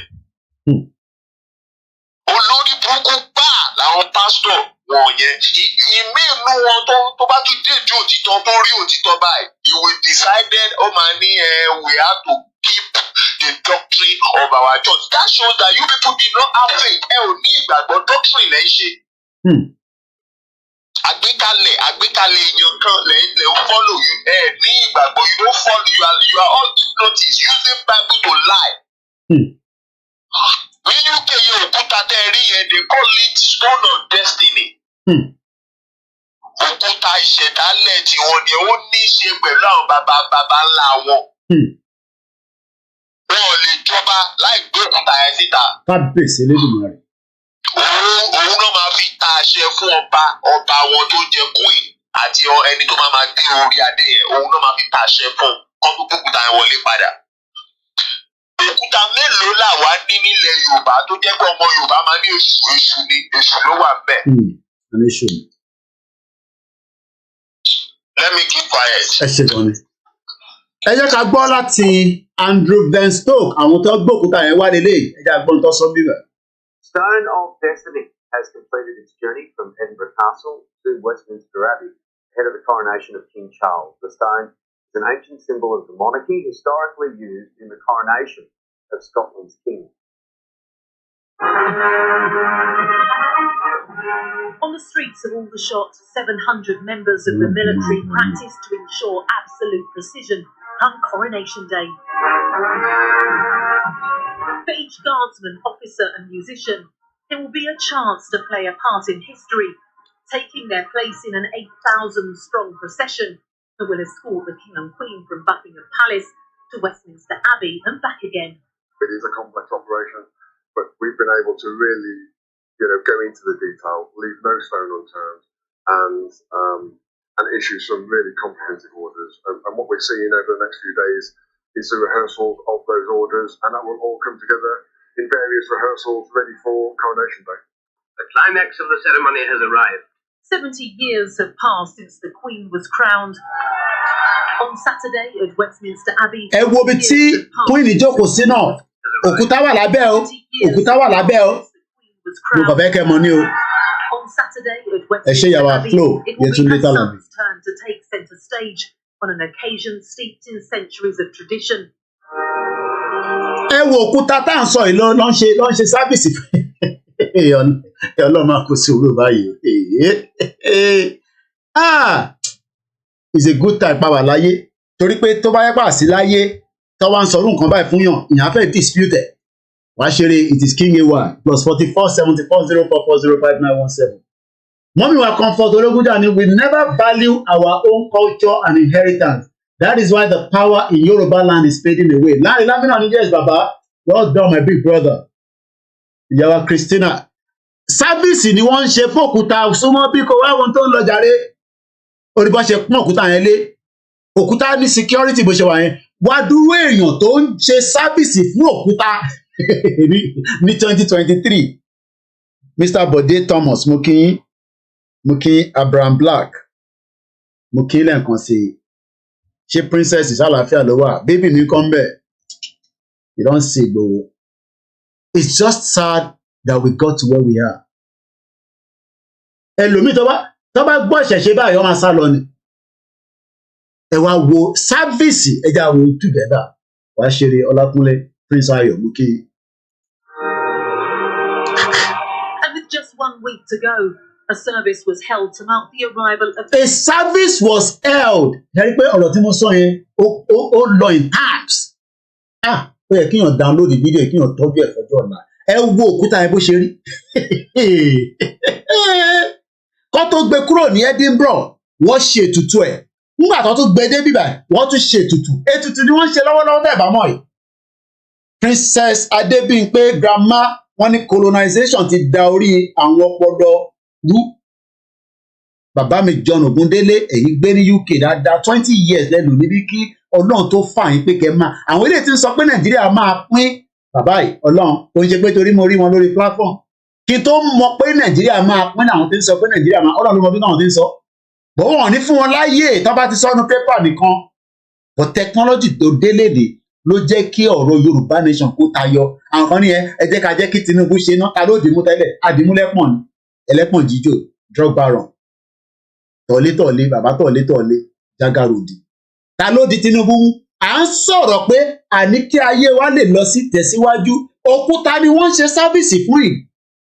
Tábádọ́dọ̀ àwọn olóòṣà náà nísìn tó ń bọ òkúta à ń sọ pé tó ń bọ yẹn ò dáa ẹ má bọ òkúta o ẹyẹ no mọ́mí mi comfort ṣé a máa sọ pé àwọn eléyìí wọ́n ń bọ èṣù àbí kí ló máa ní wọ́n ń bọ náà ọ̀rọ̀ ẹ̀ ọ̀tẹ̀ ó kọ́ mi lẹ́nu kò tẹ̀ yé mi. Wọ́n lọ́ọ́ mà ló ní kí ló ẹ̀ wá sí UK ṣá. Kò sẹ́ni tó wà Nàìjíríà gan-an ó dà pé kò bìlíìfù tí mò ń sọ pé òkúta mà lọ́ọ́ ṣe sáfìsì fún ìkẹ́ táwọn bá dẹ̀ lọ sí Ọ̀ṣun Òṣogbo àwọn máa complain. Mo kí bàbá wa ní Olúwa mo máa kí gbogbo ẹ̀yin olú bàbá wa ní Olúwa kẹ Azeez Shakiru mo kí ẹ. Pastor Money, did you see what I sent to you on WhatsApp Koiki? There was a black apparel man. Another one tún nìyẹn. Ṣé mọ̀ pé níjọ́ yẹn nǹkan kan tún jáde lẹ́yìn. Kí ló pe kí ló kọ kí nìyẹn náà. What was behind the only kini yẹn tún freeze audio BBC. What was behind the scene at Abbey Church? Jack the Ripper kini kan lọ pé nǹkan kan jáde lẹ́yìn nígbà tó ń ṣe program yẹn lọ kini kan Ripper ni ẹjẹ ń gbé kọlù àgbàlagbè ẹgbẹ́ òsókè. Bàbá ètò mà nìyẹn kẹ. Ṣé ọ̀rọ̀ òkúta tẹ mú wáyé ẹni tó bá ní ìṣẹ̀ṣe òsì òkúta òun tanra ẹ̀jẹ̀ ni. Ṣé òkúta tẹ gbé wáyé ló jẹ́ kí n rántí òkúta táwa gan ní nínú fámìlì wa. Ẹgbẹ́ náà lókúta. Àwọn ọ̀gá fámìlì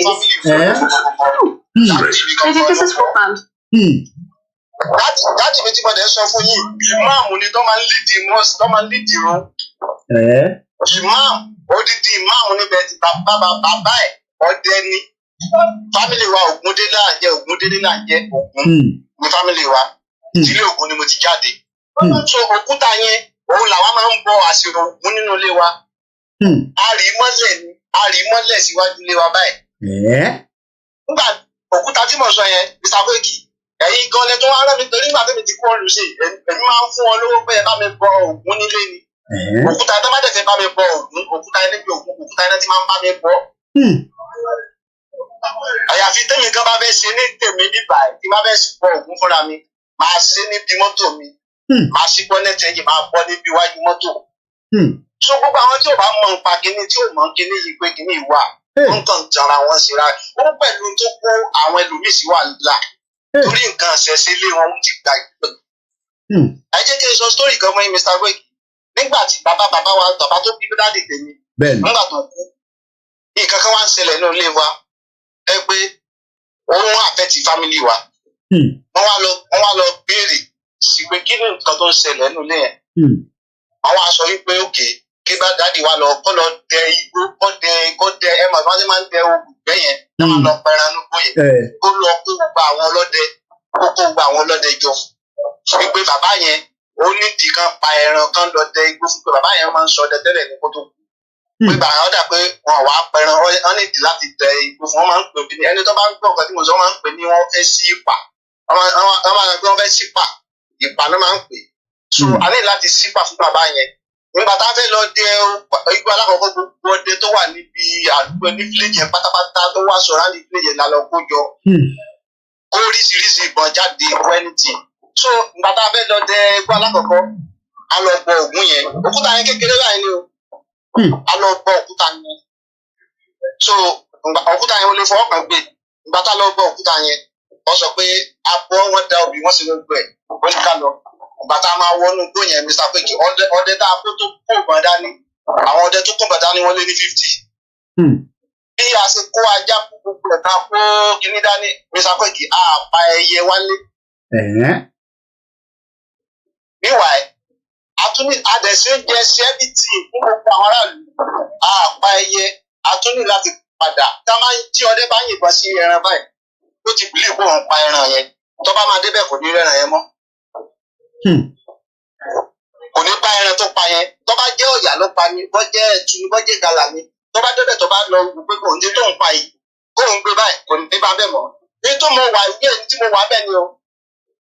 so àtúwá lọ lẹ́lẹ́kejì àtúnú ọjọ́ mi àtúnṣe mi ègé Mr. Koiki àtúnlọ the same marriage ṣe àṣejẹ tó da ìwọ ṣùgbọ́n Ògún yẹn àtúnpa kankan wá wọ́n ní pé bàbá yẹn sì bínú ní kókùn kankan tó yẹ ká ṣe fún nígbà Ògún yẹn ó ti pẹ́ ká ti bọ́ tipẹ́ so pé ó tún ní nǹkan kan tó ṣe ká ṣe fún àtúnṣe wa á lọ sí kinní yẹn àtúnwá lọ bọ Ògún yẹn ìgé nídìí òkúta yẹn gbọ́ngàn ìgé a sì wá lọ bàtà wá lọ first born dáàdi wa gbọ́ngàn. mo kí ẹ̀gbọ́n mi Ọlátúnjí ó fẹ́ sọ ṣàlàfẹ́ rẹ wà sá ẹ káàbọ̀ ẹ tó ẹ má sọ ẹ má bínú sorry.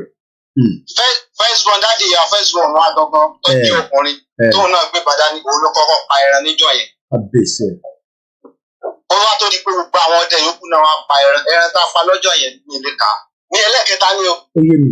so ó fi hàn pé Ògún ti gbàǹgà fẹ́ Ògún ti yé òkúta tí mo sọ yìí wọ́n fẹ́ fi tá a rí mọ́lẹ̀ báyìí tá a rí mọ́lẹ̀ sí o. tá a ń bọ every day a máa ń bọ ni lẹ́yìn tàbí bá ti fẹ́ bọ Ògún yòókù tá yẹn la máa ń lọ.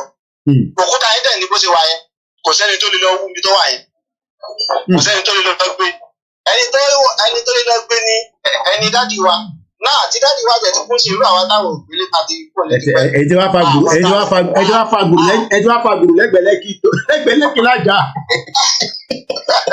àṣà ẹ wá mọ̀ kó tó bá jẹ́ pé ìlú da ṣe mọ̀ pé èèyàn ní láti lọ sẹ́kù ìlú ò stable náà ni gbogbo ìṣe kúrò èyí tẹ́ kúrò nílùú wá sẹ́kù ìlú ò gbádùn náà ni nígbà tí ìgbà tó bá ń ṣọdún nìkan ní gbogbo àwọn èèyàn padà sí Ìjẹ̀bú-Òde gbogbo ẹ̀ máa wá dá lọ́lọ́lọ́lọ́lọ́lọ́ àwọn èèyàn máa look forward sí tó bá ti ń ṣe event kò jẹ́ kó rí bẹ́ẹ̀ kò jẹ́ kó rí bẹ́ẹ̀ pressure wá wà lẹ́kọ̀ọ́ àwọn ń complain ṣé wàá mọ̀ pé àwọn ará Èkó náà máa ń pọ̀ ẹ̀yìn tẹ́ jẹ́ aráàlú òkè o bọ́n máa ní àwọn ọmọ Èkó wọ́n máa ń bóyí gidi ní ọ̀hún ní ìbílẹ̀ òkè ni wọ́n ti wá are we not the same? Ìkọ́kọ́rọ́ kan ní gbogbo wa ní.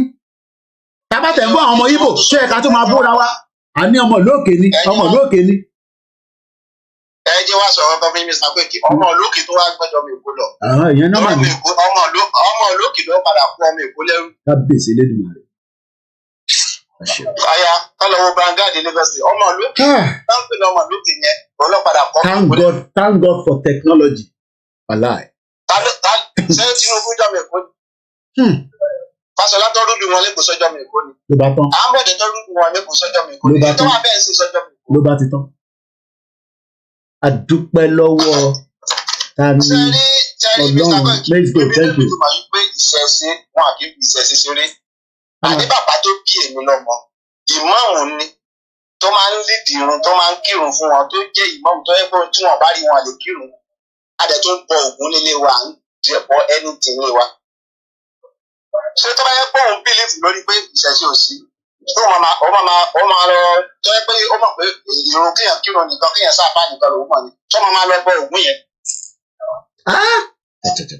So nǹkan ti ṣe àwọn nǹkan ti ṣe fámìlì mi tí wọn mọ̀. Nǹkan ti ṣe fámìlì mi because gbogbo àwọn kìíní kò sí ìdílé tí ò ní kò sí fámìlì kankan tí ò ní gbogbo àwọn ìṣesí yẹn. Ẹ̀jẹ̀ lómi ti pè jùlọ. Mr. Koiki tí bá mo fẹ́ sọpọ́ọ̀tì kan fún yín. Níjọ́ tí mo bá ti bọ Ògún yẹn Mr. Koiki tí mo bá ti ní ẹyẹ bá mi bọ Ògún yẹn. Mo fi títóbi Ọlọ́run búra ní yí ẹ̀yẹn kanlẹ̀ blessing náà máa wọlé left and right.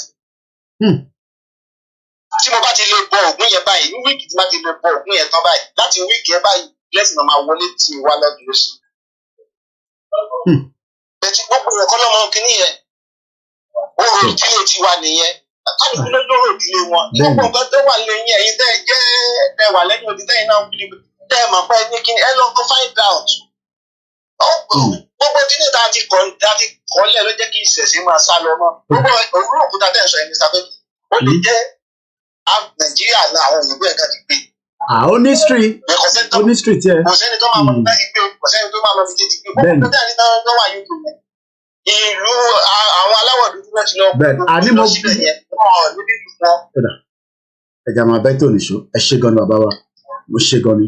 Mo kí gbogbo wa lẹ́ẹ̀kan sí mo kí bàbá wa Olúwatọ́lá mo kí Bafex bí ṣe máa ń sọ we are not here ní confrontation pẹ̀lú APC ní confrontation pẹ̀lú PDP nídàwọ̀ pẹ̀lú Peter Obi àmọ́ àwọn wà concern of who we are. Kẹ́lẹ̀ bá mọ̀ pé I might not be able to play because èmi kọ́ mo ní màá share link ẹ̀ síta ẹ̀yẹn lọ sínú history mi. Gbogbo tí mo fi tidy up inú ilé no orí ìlú ẹ̀kọ́ mo ti wò ó orí ok mo ti mọ ibi tí mo ti wò ó kò ní wá sí níbà ẹ̀jẹ̀ lọ mú link jáde ìyẹn ẹ̀jẹ̀ play ilé padà ìyẹn kíní history Ethiopia tí mo gbọ́ ẹran tí ẹran ló kọ́kọ́ jáde nígbà yẹn tí gbogbo wa ń pariwo pé ẹran kẹ̀ láti bo síbo irú ẹran wọlé léyìí tí gbogbo wa bẹ̀rẹ̀ sí ń sọ pé ṣé wọ́n tún ń ṣètùtù ẹran ní kíní kan I'm sure everybody remembers that mo fẹ́ share link okay I might even bring it here fídíò kan tí mo wò lórí YouTube fídíò yẹn àwọn European country wọ́n ti ṣe jàmbá gan-an ṣe mọ̀ pé Nàìjíríà làwọn kò máa ń pariwo nígbà tí mo lọ gbọ́ a bit of background Haile Selassie the God Emperor of Ethiopia tí mo fi tidy up inú ilé tán òun ni mò ń gbọ́ òun lélẹ̀ ẹni tó bá fẹ́ lọ gbọ́ṣẹ̀ pútẹ̀ ó ṣẹ̀ wà lórí YouTube ní 3 months ago èmi kọ́ mo ní fídíò yẹn so nílè lo fídíò yẹn púpọ̀ ẹ lọ farabalẹ̀ kẹ́ lọ gbọ́ fídíò yìí kódà intitali ṣe fún Ethiopia òun ló lọ lọ́nkàn yẹn mo ṣeré o maize gold àní gbọ́mọlá fún ṣe ní fake Christianity already destroy Yoruba land báwo la ṣe máa wá tidy up àárín yẹn gbọ́mọlá tún jà ó fẹ̀sọ̀ báwo la ṣe fẹ́ tidy ẹ má bínú pé mo kàn ń yà bàrà kiri lẹ́nu nígbà tí mo gbọ́ mo nílé ìpìlẹ̀ púpọ̀ gbọ́ kákọ̀ gbọ́ díẹ̀.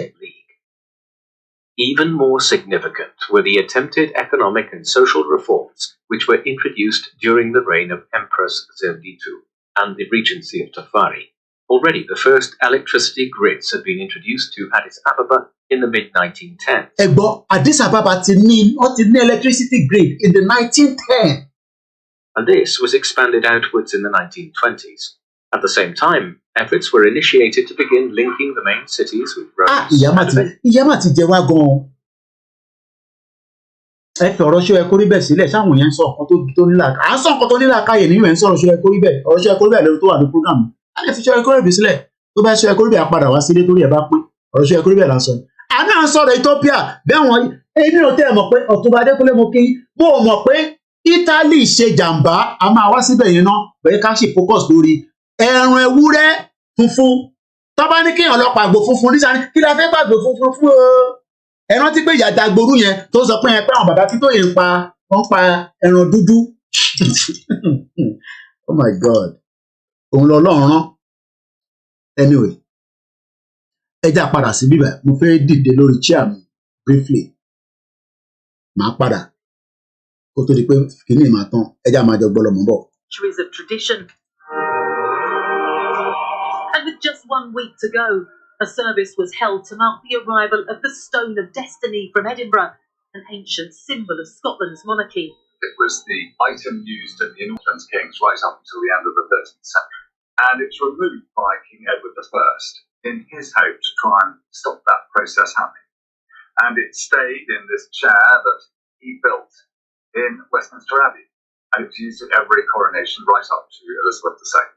And then about 25 years ago, it was returned to Scotland, and it lives in Edinburgh Castle. But the plan has always been that it should come to the coronation again when needed. Many of those rehearsing here have only just returned from operations and training exercises overseas. But preparations have been underway for 7 months, ready for a procession which will be watched by the world. Every element orchestrated and executed to ensure not a single step is out of place. Padà sẹ́yìn mi tí wọ́n satisfied. Stone of Destiny yíwẹ̀ mo fẹ́ ká lò gangan ibi tó ti ń ṣe tutù. Now mo fẹ́ kẹ́ wo bíbá 1952 lélẹ̀ nígbà tí ìyá Ṣàlẹ̀ God bless the Queen ó dẹ̀ ti lọ báyìí nísìnyí so God bless the King ni ìwọ lè bú wọn èmi ò lè bú irú ẹ̀ lè mi gbé so God bless the King tó bá ọmọ kí wọ́n tó gbé ní bíbá ìwọ lè bu irú ẹ̀ lè mi gbé so God bless the King but tí máa sọ sí ìra mi níkùn ó yàtọ̀ sí tí máa sọ síta fún yẹn so but for now God bless the King ni not just Ethiopia what about Libya so yes Italy ṣe jàmbá náà fún Libya because bọ̀bọ̀ kan tó gbé wá tó wá padà ṣe gas kinní kan nígbà tí wọ́n ń jàjà Ethiopia yẹn wọ́n ní Libya lọ ti rìkọ́lẹ̀ wa àwọn ìbò ti dáràn gan-an bí Elédùmarè ṣe máa forgive wọn mo ti understand wọ́n ti gbà nǹkan jẹ́ gan-an I did not cry but nígbà tí mo gbọ́ ti Ethiopia yẹn mo tẹ̀ gbọ́rú history bẹ́ẹ̀ rí ṣá ẹja gbọ́ ilé mọ́ bọ̀.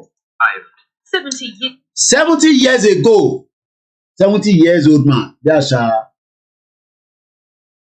ó ti gbà nǹkan jẹ́ no nígbà yẹn gan sef nígbà tó ń jàjà yẹn Italy ṣe mọ̀ pé Italy support Germany àwọn Nazi against Britain Italy tí wọ́n lọ gbàsí fún Kenya ṣe ni wọ́n wá sọ Africa di basketball tó ti jà ṣe ni àwọn bá mọ̀ history púpọ̀ báyìí nǹkan ti bàjẹ́ gan-an Italy kò support Britain àti France nígbà tó fẹ́ lọ àtàkì àwọn Nazi àwọn Adolf Hitler so nígbà tó tún yá Italy tún lọ gbàsí fún Kenya Britain bá attack wọ́n wá sọ̀dọ̀ wá di punching bag Koiki using a goat or sheep as charity sacrifice is good most especially for Yoruba citizens that understand Yoruba culture àwa lámọ̀ yẹn ẹ̀gbọ́n mi àwọn fẹ́ sọ àwa tó bá ní o fẹ́ pẹran nísìnyí o fẹ́ ṣètùtù ní kí ló ń sọ lẹ́nu yìí kẹ́ máa sọ yẹn ẹ mọ̀ wọ́n fún wa ní impression pé these are the things tí kò jẹ́ ká máa sọ but a dúpẹ́ fún Britain pé wọ́n bá wa gbé òkúta yẹn jáde ẹja gbọ́ díẹ̀ sí. Years have passed since the Queen was crowned. King Charles and Queen Camilla. Long reign our king and queen. Ẹ wo òkúta yẹn lẹ́ẹ̀kan ṣiṣẹ́. And with just 1 week to go. No, kí ni wọ́n ṣe nígbà yẹn náà kò yé ni. And every small nation, Belgium in Congo. Belgium yẹn tẹ̀ dín pẹ̀lú àwọn Congo dáadáa. Kí ni wọ́n ṣe níbí ìbàdàn gangan náà? Ṣé wọ́n ń gbàdúrà fókúta yẹn ni? Ṣé wọ́n ń ṣe sábìsì? Irú ìjọsìn wo ló ń ṣe? Ṣé mọ̀ kó tó bá yẹ pé ọ̀dọ̀ àwọn babaláwo nìyẹn náà wà nísìn? Kíyàn wá kọ́ wá send picture síta pé Koiki lélẹ́yìí o. Ṣé mọ̀ pé àwọn èèyàn Koiki kẹ̀ lọ́dọ̀ babaláwo kí ló ń ṣe níbẹ̀? Àbọ̀dọ̀ mi yé nísìn. Ṣé rí pé àwọn ilé modernize ẹ̀, wọ́n play orin, wọ́n ṣe ìwé, aṣọ wọn clean, kámẹ́rà wà níbẹ̀, ó focus wọn, ó focus òkúta, security wà níbẹ̀. Ṣé eléyìí ló normal sí normal western world dọ̀tọ̀dọ̀ tí wọ́n normal? Ìyá mi pásítọ̀ mọ̀ ní internet ló tó àṣírí wọn. Ọlọ́run kò sùúrù adúgbò fọlọ́ ṣá. Ara ń ta fi ń sọ fáwọn èèyàn pé ìjàmbá náà ń jàjà ẹ̀sìn àwọn ní kúrò nídìí ẹ̀. Because mo ṣe ń wọ́ndà pé èèyàn mélòó ló dúró yìí 1 2 3 4 1 2 3 4 àti wá láwọn subordinate ní ẹ̀gbẹ̀gbẹ́ àwa láwọn tó ń wò security méjì tẹ̀ ní sábọ̀bọ̀ kan náà wọ gloves tó gbé kankan sọ́wọ́ níbẹ̀ yẹn ẹja tó wò díẹ̀ sí. Service was held to mark the arrival of the Stone of Destiny from Edinburgh. Stone of Destiny from Edinburgh. Ó weigh 152 kg.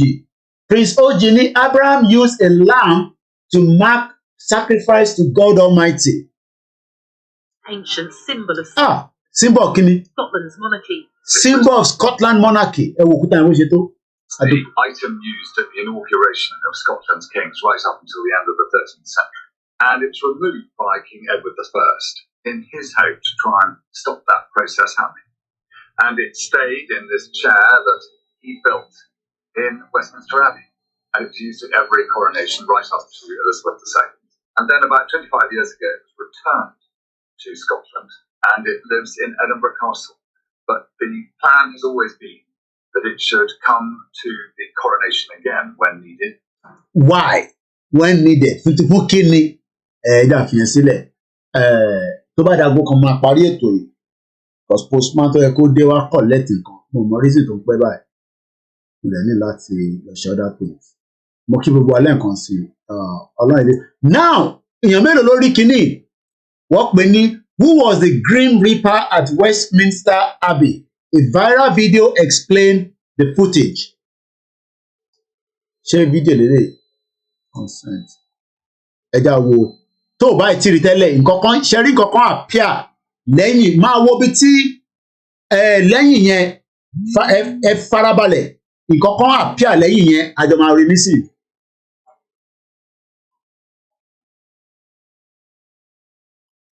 Kíni tó ń rìn lọ lẹ́yìn yìí?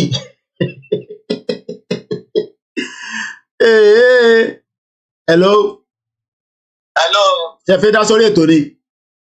Bẹ́ẹ̀ni, ẹ̀gbọ́n sókè. tí mo fẹ́ sọ fún yín ni pé gbogbo Christian pátá orí àpárá lakọ ìjọlé.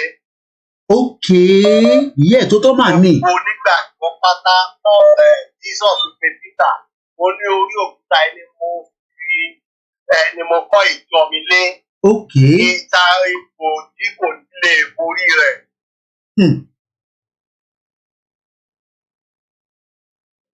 Kò sí ipò kan tó lè borí orí àpáta lakọ Jésù lé lórí. Bẹ́ẹ̀ even Jesus Christ ó pẹ́ nìkan ní òkúta nínú ọmọ ẹ̀yìn ìtumọ̀ èyí tó jẹ́ òkúta ẹ lọ béèrè. So anything ó dàbí ó yàtọ̀ sówó yíyan rìn. Tí ń bọ̀ yẹn ni wọ́n lò yẹn láyéláyé dẹ̀ ni wọ́n mọ̀ lò ó. Wọ́n bá dẹ̀ ti ń lò wọ́n rán Jésù lórí àpáta ní gbogbo àwọn wà o. Òrùbá àdẹ́sìn kan ló ń ṣe o. Òrùbá àdẹ́ kan mí ló ń ṣe o. Orí àpáta. So kò wà contradictory sí irú àwọn táwa náà ní àwọn àpáta oríṣiríṣi.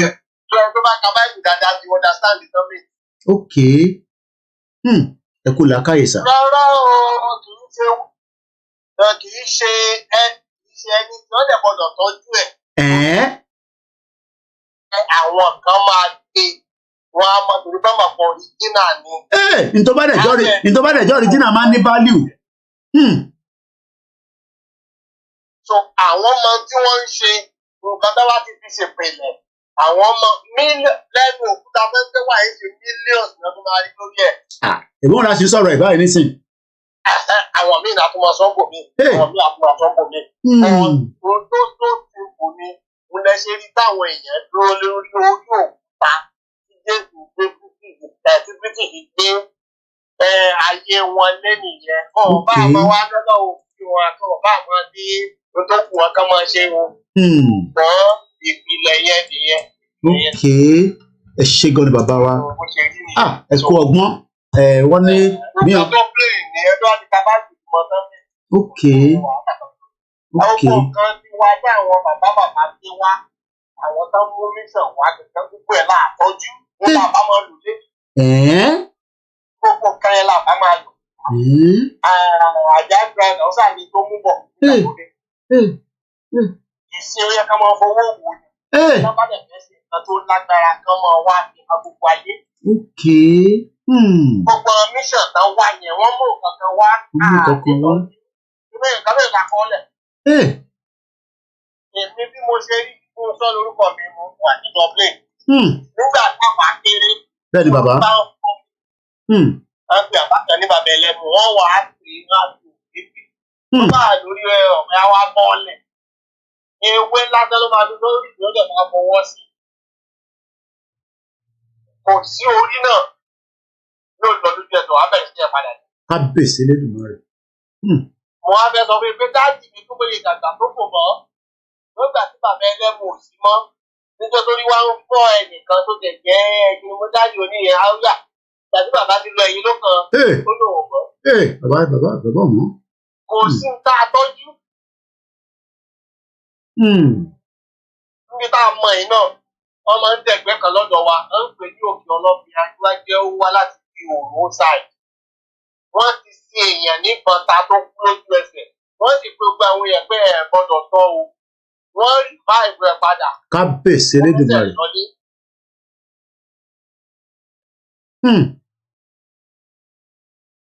Ẹ gbọ́dọ̀ sọ fẹ́nikẹ́ni. Wọ́n dẹ̀ rí báyìí ó dẹ̀ padà mẹ́sẹ̀ rìn lọ́dún. Kábíyèsí lẹ́dùnmọ́ rẹ̀. Ẹ wá lọ bẹ̀ lónìí kẹ́bẹ̀rẹ̀ ẹ̀ kò sí. Kò sí. Kò sápọ́lẹ̀. Ẹ̀yẹ wo bí àwọn èèyàn ṣe tòójọ́ náà sí òkúta ilẹ̀ ní 70. Bẹ́ẹ̀ bá kìí sí traditional kẹ̀kẹ́ náà náà lò ní. Mo gbádùn yín bàbá. Ẹ wo àwọn ìránṣẹ́ yẹn. Ẹ wo bẹ́ẹ̀ tó. Pẹ̀lú ọlá. Kẹ́ máa tirẹ̀ ní kẹ́ máa gbára ilé tí àwọn kan máa mọ dáadáa ní. Bẹ́ẹ̀ ni pé kọ́ ṣe tòójọ́ náà ní 70 years ago bẹ́ẹ̀ náà lọ́jọ́ tó ń yẹ. Wọ́n tò ní tótò dáadáa kò sáriwo kò sí pé Buhari ti dé ẹ máa pariwo Buhari ti dé bẹ́ẹ̀ nǹkan ètò wà. Ṣé ní 70 fún ìyá ẹ̀ bẹ́ẹ̀? A tún ṣe ẹ̀ṣẹ̀ ní 70 ní 70 ìyá bá 70 ìyá ń gbé bẹ́ẹ̀ fọ́ ọmọ. Ìjọ ìṣọ́ọ̀tì kankan náà kọ́ náà máa rí. Ìṣọ́ọ̀tì kankan náà máa rí. Bó bàbá ẹ má bínú dádì kí ló dé táwọ̀ wá rí rìsọ́ọ̀tì yẹn nínú Nàìjíríà láti náà. Ohun tó ṣẹlẹ̀ ní pé àkọ́bí dáadáa ni. Mi ò lè má wo prógámù yẹn. Ẹ ṣé gan dádì. Ohun tẹ̀yìn try láti tẹ̀sí ni pé àwọn nǹkan tó dáa nínú ẹ̀mí sọ fún àwọn ọmọ mi ìfúnná ọmọ tó pọ̀ sí. Mo ti máa ń sọ fún ọmọ mi mo ní tó bá dáa nínú èyìnbó ẹ̀ tọ́jú ẹ̀ dáadáa ẹ̀ máa dùn. Ohun tí ò bá dáa nínú nǹkan ọmọ ẹ̀ mọ̀ mọ́wọ́ kan. Abèsí ẹ̀. Àwọn tó sì ń fọ́ọ̀lù ẹ̀ wọ́n dúpẹ́ lọ́dọ̀ Ọlọ́run. Máa gbẹ́nu Europe ni má jẹ́ kí Europe gbẹ́nu ẹ̀. Àrí bá bàbá ọjọ́ ya kalẹ̀ fún wa. Ìlú ẹ̀ lọ́mọ gbọ́ pé kò sọ́lọ̀. Ìlú ẹ̀ lọ́mọ gbọ́ pé òbí ni àti obìnrin. Ìlú ẹ̀ lọ́mọ gbọ́ pé òbí àti ọkùnrin. Oríṣiríṣi kíyàn ṣáà èyí tó dá bẹ̀ ni kíyàn mú. Má jẹ́ kí Europe gbẹ́nu ẹ̀. Tẹ́ ń gbọ́ yìí tẹ́ ń gbọ́ wa tẹ́ ń gbọ́ tí bàbá ń sọ. Gbogbo nǹkan tó bá dáa nínú nǹkan òyìnbó gbogbo nǹkan tó bá dáa nínú nǹkan òyìnbó dì mú. Òun dẹ̀ ni bàbá ó náà fẹ́ mú wá èyí tó dá bẹ̀ lọ mú wá. Ẹ jẹ́ sàṣírí kan fún yín. Mo ń gbọ́ bàbá. Àwọn ọmọ mi ò ju èyí tí yàtọ̀ sí ìdí mo bí sí pé àwọn ò ju 10 years 30 years lọ. Ǹjẹ́ mọ̀ pé mo gba state of origin fún wọn. Ní local government mi. Kábíyèsí ẹ̀. Mo gba state of origin fún wọn. Mo níbi kan gbàdọjọ́ wájú ẹ̀ lè prove ẹ̀ ṣùgbọ́n kò ní dàbí tí mo ti pè ní 40 years ago. Ṣé wá bí ọ̀wọ́?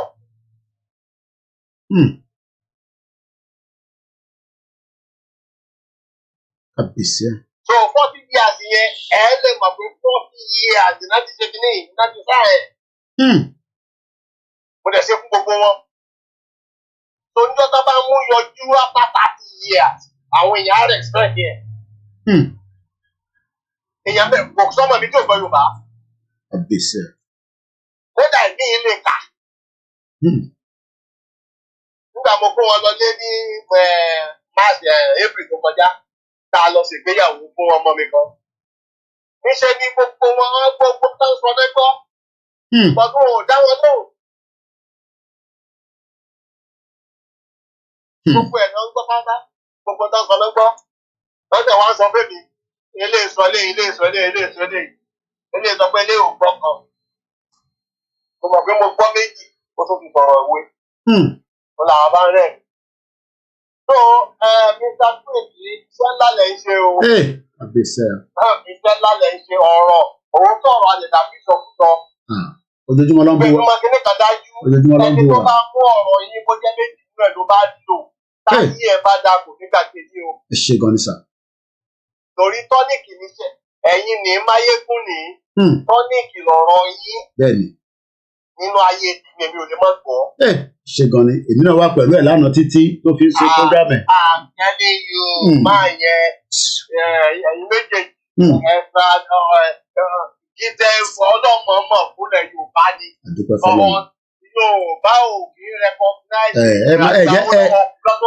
ẹ̀já máa wò yẹn bàbá ẹ̀ máa ká wò yẹn tàbá ní ká máa wò yẹn. Ó ní kàmọ̀ ní pé tẹ̀ ń ṣe ní ẹgbẹ́ ajúmọ́. Ó dà. Títí pọ́bẹ̀ wọn wà nìyẹn. Àkúrò níbẹ̀ àtàgò 4 tí mo ti ṣe program kọjá láàárọ̀ láago 6 ìkejì lélẹ̀ tá à ń ṣe lọ yìí àtúnbọ̀ lálẹ́. Ẹnìkan ló ń fi ara ẹ̀ ló ń fi ẹ̀mí ẹ̀ ló ń gbogbo àyè tó jẹ́ pé mo mọ iye tó wọ̀. Gẹ́gẹ́ bí ẹ tó wà láìláàdì mo mọ iye tẹ́ ẹ wọ̀. Bí mo tẹ̀ níwèé gan màá sì lọ ṣiṣẹ́ lọ́dọ̀ àwọn kan ní pẹ́ẹ́kàn wá sì máa sanwó kéékèèké kan fún mi kò pọ̀ ní dàbí ambọ̀sì bọ́ sí. Káwọn àsọpẹ́ tó lè jáde tó lè wájẹ́. Àdúpẹ́ fọlọ́run ṣáà ni àṣàdúpẹ́ fọlọ́run pé àwọn fámìlì tẹ gbà wá láàyè pé tí ìyàwó bá gbà mí láàyè mo kó máa difficult díẹ̀. So ìgbà mi ìyàwó mi á ní pé ṣé mo ti sọ̀rọ̀ lénìí àmọ́ kí ló dé àwọn tó ń dúró díẹ̀ pọ̀ àwọn ọ̀dà máa jáde ẹ ṣé gan ni dádì ọlọ́run àbá wọn pẹ̀lú thank you so much ẹ ṣé gan ni sir mo dúpẹ́ lọ́wọ́ yín o. No going back in it no going back in it bó bá yá ọmọ ayé gbogbo wa. Bó bá yá ayé gbogbo wa. Èmi ní confidence lórí àwọn bàbá yẹn dọ̀la. Ayé gbogbo wa. Ayé gbogbo wa. Nígbà tó bá yá ó yé àwọn èèyàn. Ó dáa ká má dẹ̀ relent ká máa sọ̀rọ̀ ká máa guide àwọn èèyàn ó ti tán. Ó ti tán ó ti tán ẹ ṣé gan ni dáàdi wa thank you so much. Ẹ bá ń kí àwọn ọmọ àtàwọn ọmọ tó ẹ̀gbọ́n tí bàbá fi bá wa sọ̀rọ̀ bí àsìkò ṣe ń wálẹ̀ mo dúpẹ́ fún gbogbo ẹ̀yin èèyàn wa Ọlọ́run ní jẹ́ ká kúkú jọra wa lójú eléyìí tí mo sọ ti Ethiopia yìí kákọ̀ tún wáìnì síwájú díẹ̀ ní ká tún gbọ́ díẹ̀ náà. Causes just 2 days later, clearing the way for Tafari to claim absolute power in Abyssinia after years of dual rule between him and the Empress. You don't have to be smart. So kí mo fẹ́ fà ní ti Ethiopia ni pé mo kí Mr. Farr ẹ ṣé gan ni sà Ọlọ́run bá wà pẹ̀lú gbogbo wa bí gbogbo wa ṣe ń ṣe ìgbìyànjú àtẹ̀yìntẹ̀ ń comment àtàwa tá à ń ṣe gbogbo náà ládùúpẹ́. Half a year was imposed following the passing of Empress Zewditu. Kí mo fẹ́ fà nínú bíbá ni pé. In response to the invasion of Abyssinia, the League of Nations sanctioned Italy on the 7th of October. Mo mọ̀ pé Italy yẹn náà ṣe wọ́n ṣe jàǹbá gun ṣá. 7th of October 1935 4 days after the initial inclusion by the Bond troops. Wọ́n bà nǹkan jẹ́ ní Ethiopia yẹn kò ṣe kékeré. 1935, 4 days after the initial incursion by de Bono's troops, the two primary countries within the League to whom the responsibility fell for challenging the Italian government's actions. UK ò challenge níjọ́ náà lọ́hùn, France ò challenge. Mr. Ademola ọlọ́ọ̀ṣẹ́ gan ni bàbá. Mo wá kí gbogbo àwọn tí wọ́n jẹ́ bíi representative Nigerians but Yorùbá ni wọ́n ní UK wọ́n ń ṣe àwọn iṣẹ́ burúkú kan tó yẹ pé iṣẹ́ gbòógì táwa kan ò lè ṣe kò ń ṣiṣẹ́ burúkú in the terms of burúkú tí mo mí pé iṣẹ́ gbòógì mo bá mọ́mí wa kan sọ̀rọ̀ lánàá mo ní mo lè expose ibi tó ti ń ṣiṣẹ́ wọ́n treat kéèsì kan lọ́wọ́ nísìn oníkankan ṣe pẹ̀lú Nàìjíríà o oníkankan ṣe pẹ̀lú Yorùbá nation ẹ mọ̀ ọkọ̀ fẹ́mi ní side knowledge kéèsì yẹn ṣe rí brain power tí Elédùmarè fún gbogbo wa yìí tí tó bá sì jẹ́ pé a wà lórí regional government a ti tẹ̀síwájú jù báyìí lọ but àwọn Ìgbò dàrú but nígbà tí Ìgbò dẹ̀ ti dàrú yẹn kí ló dé tí gbogbo wa padà ká wá sọ pé a fẹ́ padà sórí ẹ̀ gangan a fẹ́ dúró lórí true federalism yóò ṣiṣẹ́ fẹ́ nìkankan we would have even been better off in a regional government ẹ gbọ́ mi dáadáa o we would have even been better off argument èmi àtẹ̀gbọ́n mi nìyẹn Túnjáwó fẹ́ sọ àwọn sì believe pé there is no doubt we can still go back towards that regional government and build our way out into a Yoruba country there is nothing wrong with belief tí wọ́n yẹn but ẹ mọ̀ pé tí Scotland ṣe wà lẹ́yìn ṣe mọ̀ pé Scotland ń develop the problem tó kàn ní pé wọ́n ṣì wà lára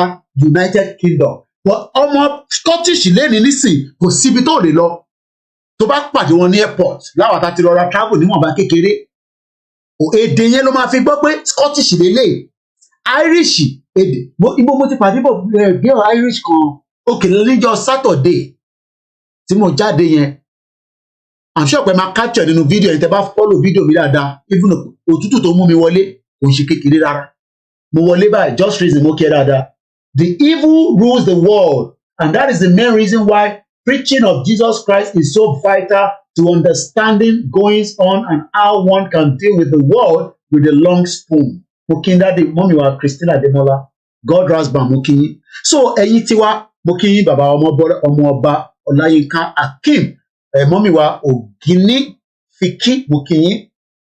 What we are saying is ṣé mọ̀ pé Britain ò fara pé kó sọ̀pọ́tì pé Italy invade Ethiopia ní 1935.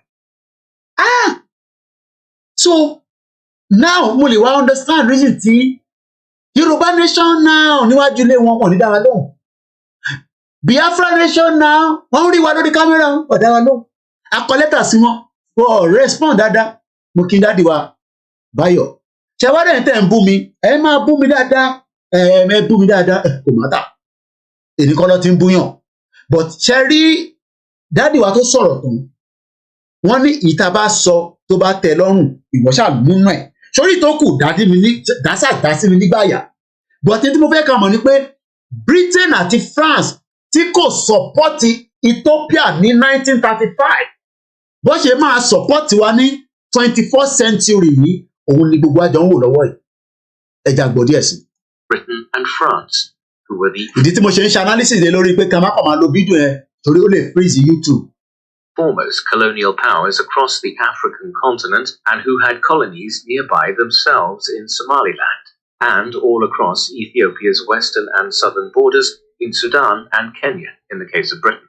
Yet while the conservative-led national government of Stanley Baldwin in Britain campaigned on and won an election in now mo fẹ́ ká máa wo àwọn déètì yẹn ṣe rí pé 1947 ni wọ́n ní Stanley Baldwin yìí between 1867 and 1947 ní time yẹn náà wọ́n run operation because 1914 lọ fáwọn ní amalgamation mo kí Mr. Ọládélé Ọlámilékan mo kí bàbá wa Professor Emeritus Adébánjí Akíntóyè tí àgbà fún bàbá yẹn délẹ̀ àgbà fún wọn délẹ̀ kò sí iyì méjì kò sí àní-àní doubt nítorí pé ìtagbé dání is a big task is a big project ẹ ṣe gan ni Mr. Ọládélé ẹni Mr. Koiki pardon rárá òtá Yorùbá ẹ ti pọ̀ jù ẹ bá bá ń kọ́ ní English ẹ má da brain ní irú ẹ má da brain island population is not up to a single state in Yoruba land mo débẹ̀ lẹ́ẹ̀kan mo ṣe Dublin ni mo lọ trip yẹn gan was mo rò kódà mo rò pé mo tún fẹ́ lè lọ mọ́ lẹ́ẹ̀kan sí I was in there mo ní bad experience ma share in another time in another program bad experience ni mo ní trip mi kan tí mo lọ sí Dublin private jet la gbé lọ mo tẹ̀lé àwọn Scientology àwọn ta ló máa tán pè ní Scientology oríṣiríṣi ló wà ní UK bí àṣà dádì wa mo máa kí ní dáadáa mọ́mì wa Fọlákẹ́ Akínyẹlé mo kí ní dáadáa Akínyẹlé bẹ́ẹ̀ ni mo kí káàbọ̀ sórí ètò àwọn Scientology ni mo bá lọ ẹ má bínú kí mo tún yá bàrà kékeré wọ́n pa àwọn kan ní Scientology lọ́ba náà fẹ́ lọ sí Dublin ní bá tẹ̀lé wọn lọ wàláì Muslim wà nínú àwọn tí wọ́n wá fún program yẹn Christian wà níbẹ̀ Orthodox gbogbo wa la kún níbẹ̀ rẹpẹtẹ Scientology I'm sure pé tí bá lọ wá ẹ jẹ́ n type in Olayomi Koiki I did some recording there mo ti wà tipẹ́ náà díẹ̀ tó bá yẹ pé mo kàn ń gbìyànjú náà ní Scientology ní ẹjẹ́ ń lọ sí all not images Olayomi Koiki program mi kìíní mi tó delete yẹn 2007 Facebook mi yẹn òun ló ní so many of my program tí mo ṣe nígbà yẹn but Facebook ti gbé lọ. I had something to do with Scientology. Again, we don't have to do anything. No, I don't know my dad anyway.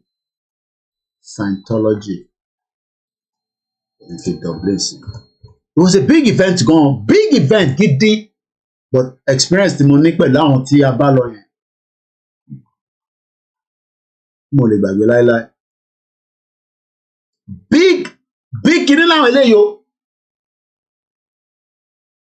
Mr. Abiodun Koiki, you have been on the road for mo ní bèbí kan Juliet ọmọ Kenya ni kò sí gbogbo event tó bá fẹ́ lọ báyìí ó máa ń fà mí tẹ̀lé ajá máa ń káàkiri lọ sórí ìwòlè mọ́ ni Liberal Party ló ń bá ṣe níbí báyìí kódà ó fi contest fún president Kenya nígbà kan Juliet Makapila wọ́n mọ̀ bí ẹni wọ́n ó ní UK ó dùn mí pé mo rí gbogbo àwọn pictures mi ṣá yá mo ní láti máa fi wọ̀nyí máa lọ wọnú rẹ́kọ̀dì mi Scientology tí mo sọ yìí wọ́n ní branch wọn ní London ok bí a kì í lo koikimedia ṣé mo ti ń lo koikimedia nígbà yẹn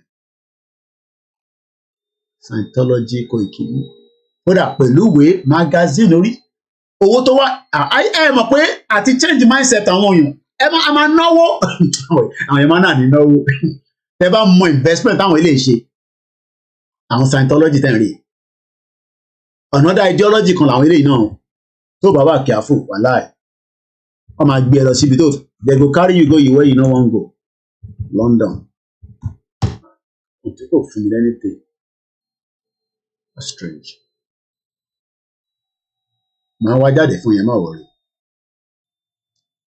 máa wá jáde òlélẹ̀ Scientology Instagram òlélẹ̀ na big kìíní gan ni wọ́n big event ni mò ń sọ yìí o private jet lọ fi gbé wa láti Stansted Airport Mr. Pat kí ló ń pa yín lẹ́rìn they carry us go where they wait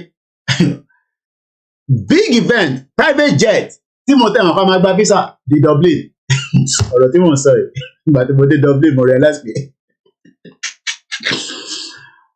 mo wá ṣẹ̀dá láì pé ayé káyé làwọn èèyàn àwọn ló máa ń lọ lórí private jet anyway I'm gonna look for it some other time àfi ṣe program níjọ́ kan mo mọ reason màá ní káwọn back end team kọ́ bá mi wá jáde tó wà náà archive mi but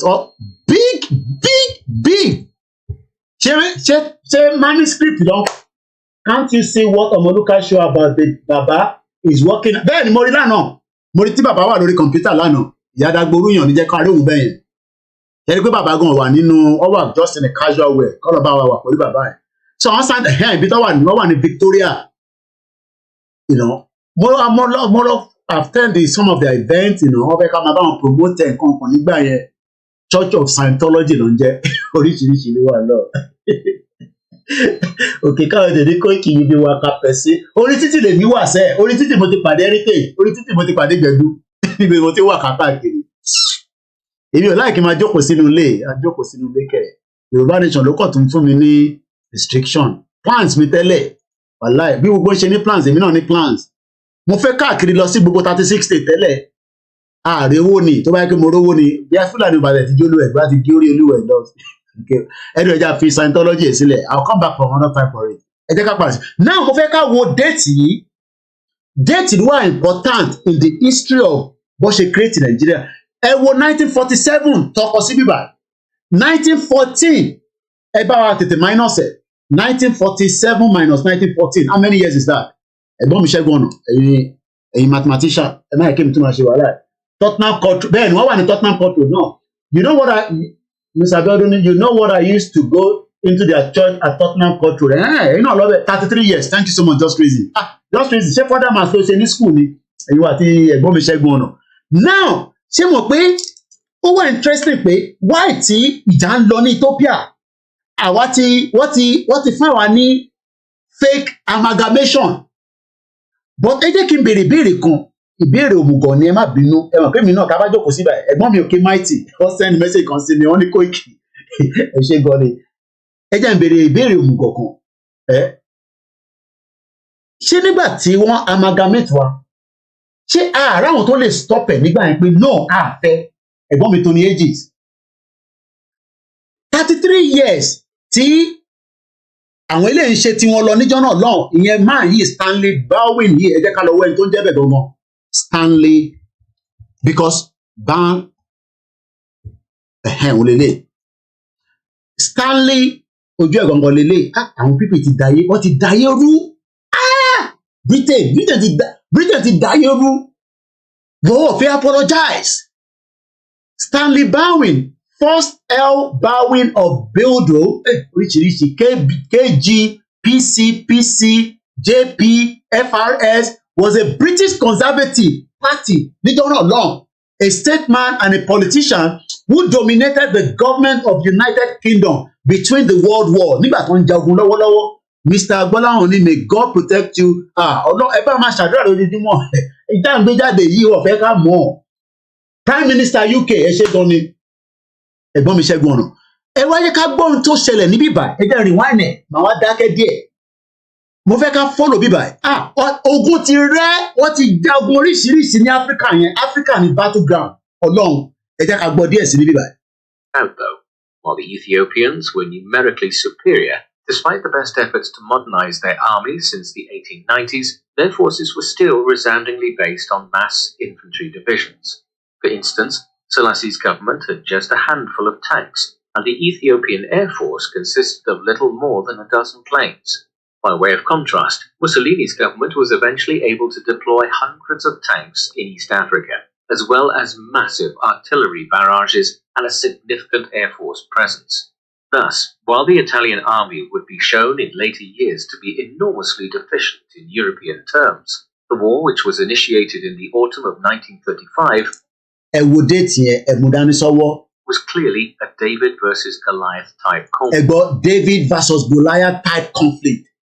So Italy fẹ́ invade Ethiopia ní 1935. Mo kí mọ́nú root ẹja padà.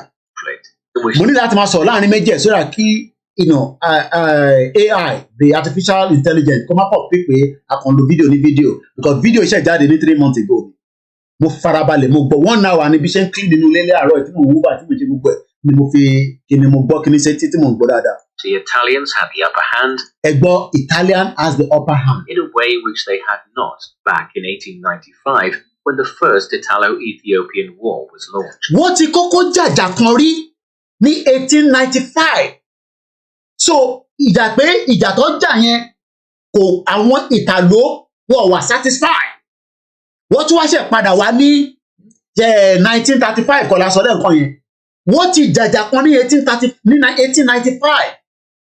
Mo ti ń béèrè pé nígbà tí wọ́n amalgamate Nàìjíríà yẹn, Mr. Koiki, that was why a clause of 100 years expiry was included.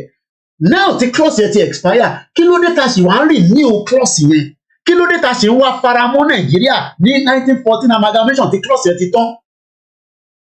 Àti pé ṣé òmùgọ̀ ni wá ni?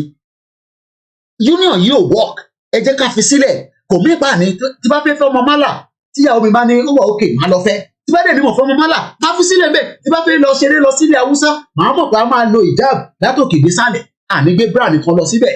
Bọ̀ nílẹ̀ Yorùbá a bá wà ní beach wa, ìyàwó mi lè lo bra, kébi kọ́ra jókòó ká wà nínú beach, kọ́nù máa ta sí mi lára lọ́nà sáìdì Ìjẹ̀bú ni o. Torí mo fi lọ sí Èkó wàhálà yẹn ti pọ̀ lẹ́kọ̀ọ́ yẹn ará Èkó yẹn wàhálà yẹn pọ̀ járe. Wọ́n kọ́ra máa sùn sábẹ́ beach lábẹ́. Bọ̀ nígbà tí wọ́n bá ń sùn ní wákàtí nísìn Fúlàní akọ̀dé ni wọ́n send fídíò kan sí mi wọ́n ní ẹni yẹn wá support ní support àfi kọ́ lọ support kẹ̀ Fúlàní ti gé ọwọ́ yẹn tẹ̀ ti sè padà ní ìmùgbà tó ṣẹlẹ̀ kan náà àwọn comrade wa kan ló send ẹ̀ sí mi, too many problems, problem yẹn ti pọ̀ jù. In response to the invasion of Abyssinia, mo fẹ́ ká farabalẹ̀ gbọ́ níbí báyìí níjọ́ náà lọ́hùn League of the Nation ló ń lò kó tó di pé wọ́n sọ di United Nation. Ṣé bẹ́ẹ̀ ni bẹ́ẹ̀ kọ́ ẹ̀gbọ́n mi comrade Ṣẹ́gun Ọ̀nà, ṣèbí League of Nation ni wọ́n ń lò níjọ́ náà lọ́hùn. Ṣé wà pẹ̀lú mi ẹ̀yìn èèyàn? Òkè káàdé ni bàbá náà workaholic o, they just dey for blood. Bàbá yẹn ṣiṣẹ́ burúkú sí àníkọ́ lọ́ba dúró di bàbá yẹn, bàbá 88 years old. Ẹlòmíì ò bàbá 88 mi ò lè dúró sórí kọ̀mpútà fún 10 minutes. League of Nations sanctioned Italy. Wọ́n sanction Italy níjọ́ náà lọ́hùn. Kí ló ń pa mọ́mí wa Mary Adéoyè, kí ló ń pa ilé? Èwo ni mo sọ tó ń pa ilé rìn inú ọ̀rọ̀ mi? Ìgbà bí àwàdà mi máa ń pọ̀. Tí bá fẹ́ serious ni mo kí gbogbo yín tí bá ti wọlé tí mo kí yẹn, máa fẹ́ serious nìyẹn. But tí bá ti okay ṣe gan ni wọ́n ní League of Nations ni wọ́n ń jẹ́ níjọ́ náà lọ́hùn. Wọ́n padà sanction Italy, but Italy sì padà jàjà yẹn, ẹja gbọ́ díẹ̀ sí. On the 7th of October 1935, 4 days after the initial incursion by de Bono's troops, the two primary countries within the Ẹ farabalẹ̀ ìgbà gan wọn fẹ́ ká gbọ́ àwọn ìlú méjì tí ó jẹ́ kó wọ́n sọ fún Italy pé má ṣe bẹ́ẹ̀ mọ́, má jàjà yìí, wọ́n ò ṣe bẹ́ẹ̀, wọ́n dákẹ́. Àwọn ìlú wo ni ẹ̀rí máàpù yẹn? Westminster àti France. League to whom the responsibility fell for challenging the Italian government's actions were Britain and France, who were the foremost colonial powers across the African continent and who had colonies nearby themselves in Somaliland and all across Ethiopia's western and southern borders in Sudan and Kenya in the case of Britain. Yet while the conservative-led national government of the conservative-led national government of Stanley Baldwin in Britain, kí ló ṣẹlẹ̀? Ó campaign fún kankan. Thank you so much. Wọ́n náà ń wò mí láti Port Harcourt, kò ní bàjẹ́ fún Mr. Wale Favour. Báwo ni wọ́n Port Harcourt? Ṣé ẹ máa ń jajá ṣá? Ẹ má bínú. Wọ́n náà àwọn ará Port Harcourt nínú máa ń jajá. Tí ó máa ń dùn inú jẹ́rí. But àwọn kan inú máa ń dùn mò ń dẹ̀ jẹ́rí. Mo tá ni mò ń bá sọ̀rọ̀ ní Tálì tó ní tí mo ní ajá ó rà ń para èèyàn kan pè mí láti Tálì, ọmọ Yorùbá ni wọ́n. Mo àwọn sọ̀rọ̀ ajá. Wọ́n náà máa ń rí jẹ lọ́dọ̀ wọn lọ́hùn. Ẹ máa kọ́ gbọ́ o. Ajẹ́ nínú fáàmù ẹ ti lọ ń jẹ yẹn láwọn abúlé lọ́hùn. Wọ́n níbẹ̀ ni. Ẹ̀kan mú yín o, ẹ̀wọ̀n nìyẹn o. Ẹ lọ ń jajá ní Tálì. Láìsí ní Port Harcourt tó máa fi mọ̀ gbogbooro. Wọ́n ẹ̀gbọ́n mi ọlá tó já ó fẹ̀sọ̀ ní League of the Nation was founded in 1914. Nígbà tó fi Nàìjíríà sí amalgamation ni wọ́n dá sílẹ̀. Eating dog, those are Calabar people ló ń jajá. Okay, àwọn Port Harcourt tó ń jajá. Epo wà níbẹ̀. Mr. Favour, ṣé iná ọ̀hún ṣe bọ́ńkìrì? Ṣé epo wà? Ẹ̀yin support wọn. Arákùnrin ti sọ pé ó sweet. Arákùnrin ń jajá. Mo gbọ́dọ̀ bájá wá sádùúgbò yín. Tí bá dẹ̀ máa gbájá wá bulldog ni, èyí gan máa sá wàláì. Stanley Baldwin in Britain ẹ farabalẹ̀ gbọ́ bíbá dáadáa nísìn. On and won an election in November 1935 on the premise of supporting the League of Nations and its mission. Baldwin's government almost immediately capitulated to Italian aggression. Within days of arriving in office, the new British Foreign Secretary Samuel Hoare was engaged in talks with his French. Now, ẹ wo date yẹn 1959. Ẹ̀gbọ́n mi àwọn fẹ́ sọ, báwo ni Britain ṣe ní agbára tó ibi pé ní 1958-57 wọ́n deliberate pẹ̀lú àwọn bàbá Awólọ́wọ̀ nípa Nàìjíríà, ní 1959 wọ́n tún jàjà míì. Báwo ló ṣe ní agbára yẹn?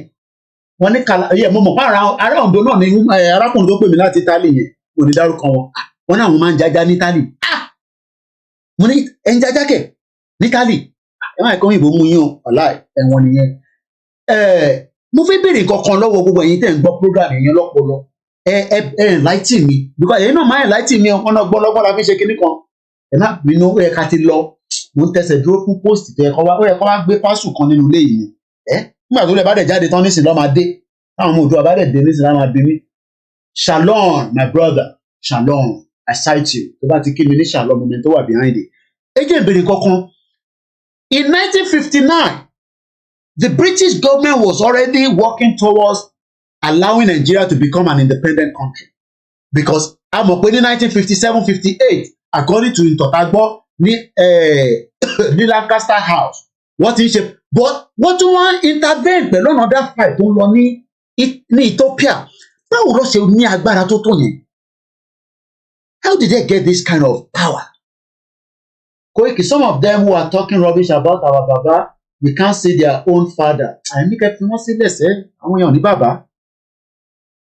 Báwo ni Britain ṣe ní no okay kò ní ṣe pé agbára nìkan wọ́n fi sọ báwo ló ṣe manage gbogbo situation yẹn agbára yàtọ̀ sí tó fẹ́ sọ how the Britain manage ẹ jẹ́ kí ẹ mọ̀ pé map kan wà tá a máa ń lò lẹ́yìn mi gbogbo ìlú tí Britain ní tó ṣe kí ni tó colonize ẹ rántí map yìí ṣe rántí gbogbo dot yìí so báwo ni Britain ṣe ní that kind of manpower láti manage gbogbo though wọ́n ní àwọn náà ní agbára nígbà yẹn during the colonial time. If the Italian did not go ahead, the British and the French come and conquer. Báwo ló ṣe ní power yẹn? Ní àpéyàn kan pè wá. Ó náà pé dáàdi wa fẹ́ fún wa ní enlightenment. Wọ́n ti pè lẹ́ẹ̀kan. Ẹgbọ́n sókè dáàdi. Ẹ má bínú. No àbínú kẹ̀ táì ti parí ètò. À ń gbọ́ yín. Ẹgbẹ́ gbàgbé àpáta tí wọ́n fi gbogbo agbára wọn lé lórí tánbí nítorí wọn. Okay. Gbogbo ta bá bìrì lórí òkúta ẹ̀ bóyá kò sí yẹn. Bí dáàdi wa ṣe sọ láti àwọn náà pè láti Èkó àbí somewhere around Nigeria. Jẹ́ rí gbogbo nǹkan tá a bá mọ̀ pé gbogbo àwọn tó ń wo kíní ìfẹ́ agbára wọn lé sí ni kò bá mọ̀ tiẹ̀ sí ní UK níjọ́ yẹn. Okay. Agbára wọn mọ̀ lé sí. Wow. Kódà sílẹ̀ yìí rí nínú kọ́ọ̀pì tá a rí nínú èyìnbó tá a fi fẹ́ lọ́dọ̀ wa. Gbogbo àwọn tó ní ìwà pátápátá èwo ni òkè lóyè. Wàláì gbogbo wọn pátápátá mo sì sọ lórí program tààrọ̀ yìí. Kódà kí ni bọ́ bá padà tó fi fẹ́ tètè. Okay. Sẹ́rí tí wọ́n ṣe fẹ́ ká lọ ayé ìjẹkújẹ pọ̀ ní Nàìjíríà. Ayé sáré ra lé $11 million tí yàn kọ̀ dáàdi ṣe mọ̀ pé yàn kàn sínú ilé yẹn ṣá wọ́n ti ilé yẹn pa ní ṣá. Tẹ bá ní àyà ní ẹ̀. Tẹ wá ló dá o, bàbá mi ló ní tiẹ̀ ni mo ṣe láti fi lọ. Tó wá bá yí wá kọ́nà kan tẹ́ ti mọ̀ dá àwọn èèyàn lọ́nà ẹ mọ̀ gbà tọrọ pọ̀pọ̀. Kẹ́ tó di ọdún kan ẹ ti di lọ ní à. Okay. Ṣé ìyẹn ṣe mọ́ nílẹ̀ abájí ó Nàìjíríà? Kò ní possible ó gbẹ́ máa wọ automated ó máa wọ automated. Ẹ má bínú mi ò gbọ́ àwọn ọba wa o. But ẹ já mi lò nígbà tí bàbá ẹ fẹ́ jọba ǹjẹ́ ẹni kó múyàwó bíi mẹ́fà wọlé. No. Ṣé kò dágbára àbí àfin jẹ òtóbi? Nígbà ní kí àbúmọ́ bá gbogbo. Kì í ṣe Kàmílà tí ó wà pẹ̀lú ẹ̀ láti jọ ẹ̀ náà lẹ́jọ́ sí. Ẹni tí ò ní kí ó ṣiṣẹ́ ló wà lẹ́gbẹ̀ẹ́ ẹ̀. Bó bá sùn tó bá rántí kankan àwọn ẹni náà ṣe bẹ́ẹ̀ tó rántí Nàìjíríà. But ẹ mọ̀ pé ilẹ̀ Yorùbá àwọn ọba tí wàá lè fẹ́ púpọ̀ lọ máa sọ so ìyàwó oríṣiríṣi á lè máa advice ọba náà àbí. Ẹ máa gbọ́ nígbà tá a wá lórí gbogbo àgbègbè lórí àgbèkalẹ̀ ilé wàhálà. Kó wọṣọ wàhálà kó jẹun wàhálà bọ́tà tí wọ́n á bímọ sí wàhálà kó là ń ké yẹn lọ. Àtẹ̀ǹgbọ́ rúmọ̀ sí ní ọbọ̀ ó kàn smell ni wọ́n ní olórí kan pé ó lọ ṣe bọ́m̀bọ̀m mo ò tí ì lè dárúkọ wọ́n ló ṣe bọ́m̀bọ̀m but wọ́n ní palace dẹ̀ decline pé rọ́ ni èmi dẹ̀ ní kó lórí ṣe fídíò kátẹ̀rí fídíò lórí Instagram wọ́n ló lórí lọ ṣe bọ́m̀bọ̀m ó dẹ̀ ti wà ní coma èmi ò tí ì dárúkọ mò ń gbọ́ ni o. Kí ni mò ń fàyọ̀ ní pé àkáǹtì wo la fẹ́ kí ẹ sí? Wọ́n ló fẹ́ ṣèbí kéèké dáàdì èmi tó bá tẹ́yìn náà bá rí olórí tó ṣe bọ́m̀bọ̀m tó wọṣọ tó wà lórí Instagram àti Twitter àti TikTok ṣé ẹ̀ ní láìkó olórí yẹn ni. Ọlọ́run jẹ́ kó ṣe èèyàn. Understand mi sí bí àwọn èèyàn wá ṣe lajú dé gbogbo ohun tí wọ́n rí ẹ wo bí tèmi ń gbé bí wọ́n ń pè bẹ̀ ní Sagat. Mo tó wá súnmọ́ bẹ̀ ní Ràdúrù. Gbogbo Ràdúrù tí mò ń fi kò tó Ìbàdàn. Ṣùgbọ́n industrial estate tó wà ń bẹ̀. Ó kẹmu. Industrial estate tó wà ń bẹ̀ ó lé ní in fact àwọn èèyàn wá ń ṣiṣẹ́ bẹ̀ wọ́n wá ń ra lé ní gbogbo ẹ̀fẹ́. Ìlú ẹ̀ wá ń develop. Ó wá ń develop. Ṣé understand mi? Ẹ wo bí ìlú ìṣèkéré island.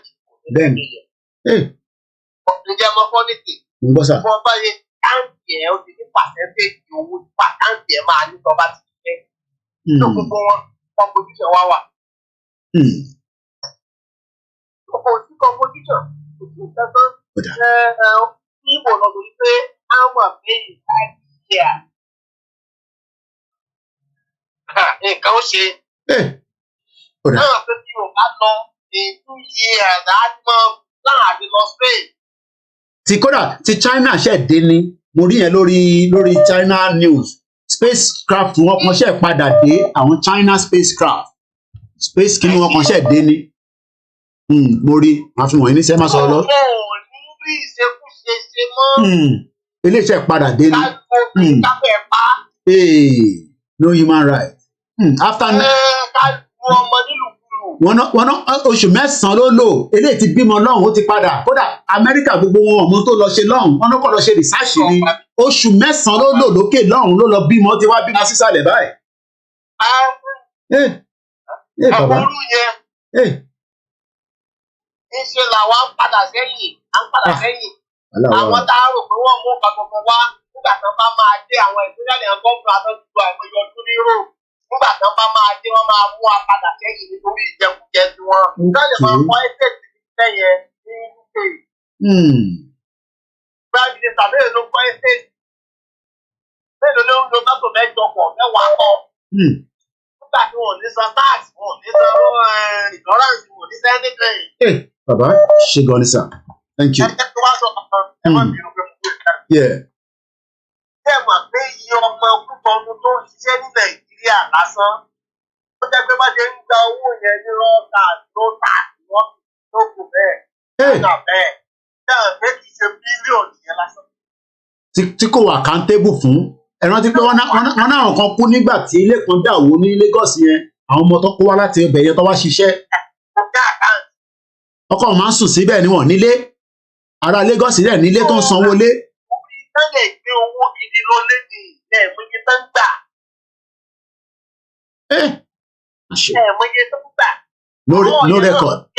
a ti fún kọ́sọ̀mù ní immigration ní 1,000. wọ́n ti kọjá lọ. wọ́n ti kọjá lọ nìyẹn. ẹ ṣe gan ni. àkáǹtì ìtàfẹ́ pọ̀ yẹn. láti ní jẹun òní kankan. tax wọ́n fi ń jẹun ọlọ́run jẹ́ káwa náà rí tax fi jẹun ẹ ṣe gan ni dáàdì torí àsìkò ni ẹ ṣe gan ni.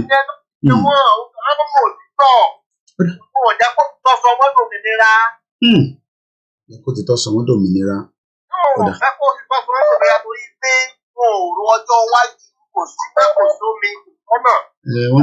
wọ́n ní Rome was not built in one day. kí ni ìlú fi tẹ̀?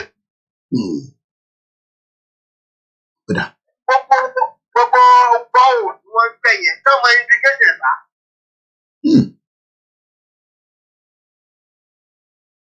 àmọ́ indication. but they continue doing it. ìjọba ọ̀fẹ́ ṣe kankan láyé jákàndé yìí ní pé mo ti ń gbà yìí omi ọ̀fẹ́ là ń pọn ó ti omi ọ̀fẹ́. yàmà sí mọ́ nísìnyí. yes. yàmà sí mọ́ nísìnyí. lọ pé òkú òun àjò ní wàá lọ pọn ní wàá wẹ̀ wá ní ọ̀pọ̀lọpọ̀. àdúgbò tí wọ́n dẹ̀ tún ṣàyè sí wọn bá fẹ́ fọ sọ́fẹ̀ náà mo rántí náà ní phase 2 náà àwọn kan máa ń fọṣọ alágbàfọ̀ a máa fọṣọ lọ báyìí tó mi máa yọ pẹpẹpẹpẹpẹpẹpẹ alágbàfọ̀. kí n tó máa gẹ́lọ́ àbájọ lásìkò Fáṣọlá ní Buhari kọ́lé 8,300 and something ó ṣe 9,000 kilometre of road kí lẹ tún fẹ́ èèyàn ọmọ Nàìjíríà kí lẹ máa sọ sí under 1 minute. ẹ̀rín kò jẹ́ kó owó wọn ni wọ́n ń ná lójú ara wọn.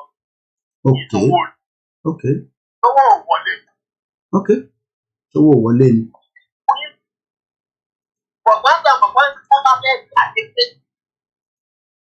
mo kí Mr. Rajide. ẹ ṣe gan ni bàbá torí àsìkò ni. ọmọ òtítọ́ àwa máa sọ fún wọn ó bá yá wa gbọ́n tá à ń sọ.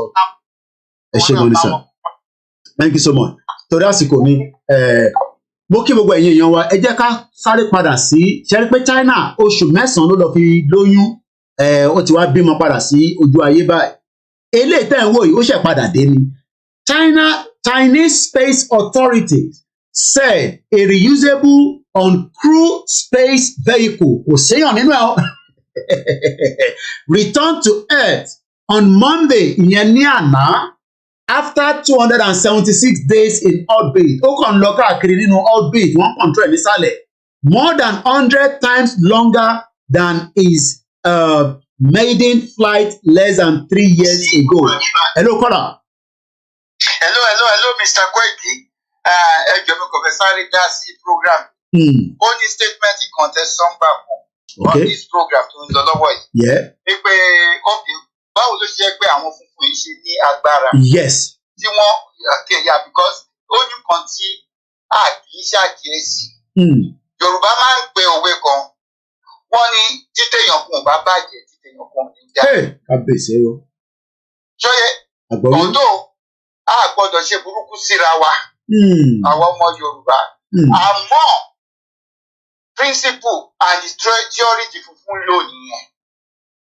Ṣóyè náà because funfun mọ bó ṣe máa jẹun lórí ewé tó àbí báwọn ṣe máa ń sọ tó máa fi ewé yẹn pa báwọn ṣe ń sọ ní ìmọ̀ proverb nìta. Wọ́n mọ bó ṣe máa jẹyàn tí wọ́n máa ṣe bí èkúté that is funfun. Tẹ́ bá rí àwọn funfun wọ̀nyí wọ́n ṣe ritual 24/7. Wọ́n ṣe ritual 24/7. Tí bá sọ fún yín ṣe rí òkúta tó ní wọ́n gbé síbẹ̀ yẹn. Okay? Òkúta yẹn ó represent ọmọ aládé. Ṣé ó ti yẹ yín ọmọ aládé tó represent Yorùbá ni? Òkú aláwọ̀ dúdú. Èyí lẹ́ni àwọn èèyàn wa wá sì máa sọ British wọ́n lágbára àwọn funfun lágbára. Kí ni fi bẹ̀rẹ̀ tí téèyàn kò bá bàjẹ́ téèyàn kò ní ká. So funfun láti make sure pé a máa wá máa tọrọ jẹ lọ́wọ́ wọn ni. A máa wá máa ṣiṣẹ́ bí ẹrú lọ́wọ́ wọn ni. Wọ́n dẹ̀ ń ṣe rituals.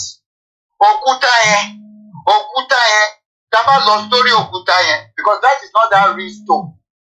Tá bá lọ wo stone tó gbé síwájú yẹn wọ́n sọ pé that was Jacob's stone. Bẹ́ẹ̀ ló ti ṣe documentary lórí ẹ̀ bẹ́ẹ̀ ni Jacob's stone lọ́kùnrin yẹn.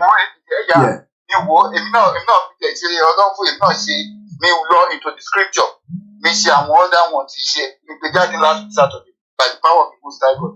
Òkúta jọ sọ pé Jacob's kìíní yẹn ẹ mọ̀ pé a ti sọ from time tí o bá lọ mọ aládé òkúta yẹn òun náà pè ní ẹjọ́ kọ́ gbórí lé lórí tó gbé òkúta yẹn sílẹ̀ òun ni ẹjọ́ pè ní Odùduwà. Ṣóyẹ so òkúta yẹn òun ni Jacob òun ló ta epo lé lórí that is what they call libation. Àwọn wo ló ń libate Yorùbá àwa la máa tẹ epo sórí òkúta la máa sọ pé the God of our ancestors àwọn Yíbò ń ṣe àwa ń ṣe àwọn Haúsá ń ṣe àwọn Ghana àwọn náà ń ṣe àwọn Benin wọ́n ń ṣe because mi náà rẹ́kàn gbà tún kéré wọ́n ní òkúta yẹn lẹ́yìn ilẹ̀kùn yàrá wọn tó máa ń tẹ tí bàbá wọn máa ń fi pàdé ogóró sí. Funfun ò kì í ṣe so nǹkan tí fẹ́ fàyọ ni pé àwa là mú ẹni tá a jẹ́ because ní orílẹ̀-èdè ayé yìí dá wa Ọlọ́run ló ń gbé ìjọba lé anybody lọ́wọ́. So yẹn náà kò sí bí tábà go into history. Ìgbà wo ni àwọn funfun wá first time they came into rulership on this planet? That was in 331 BC. That was the first time the white people came into rulership. So gbogbo àwọn research yìí táwọn èèyàn wò bá ṣe tí wọ́n bá ní knowledge yẹn wọ́n kọ́ sọ àwọn the white people they are so great.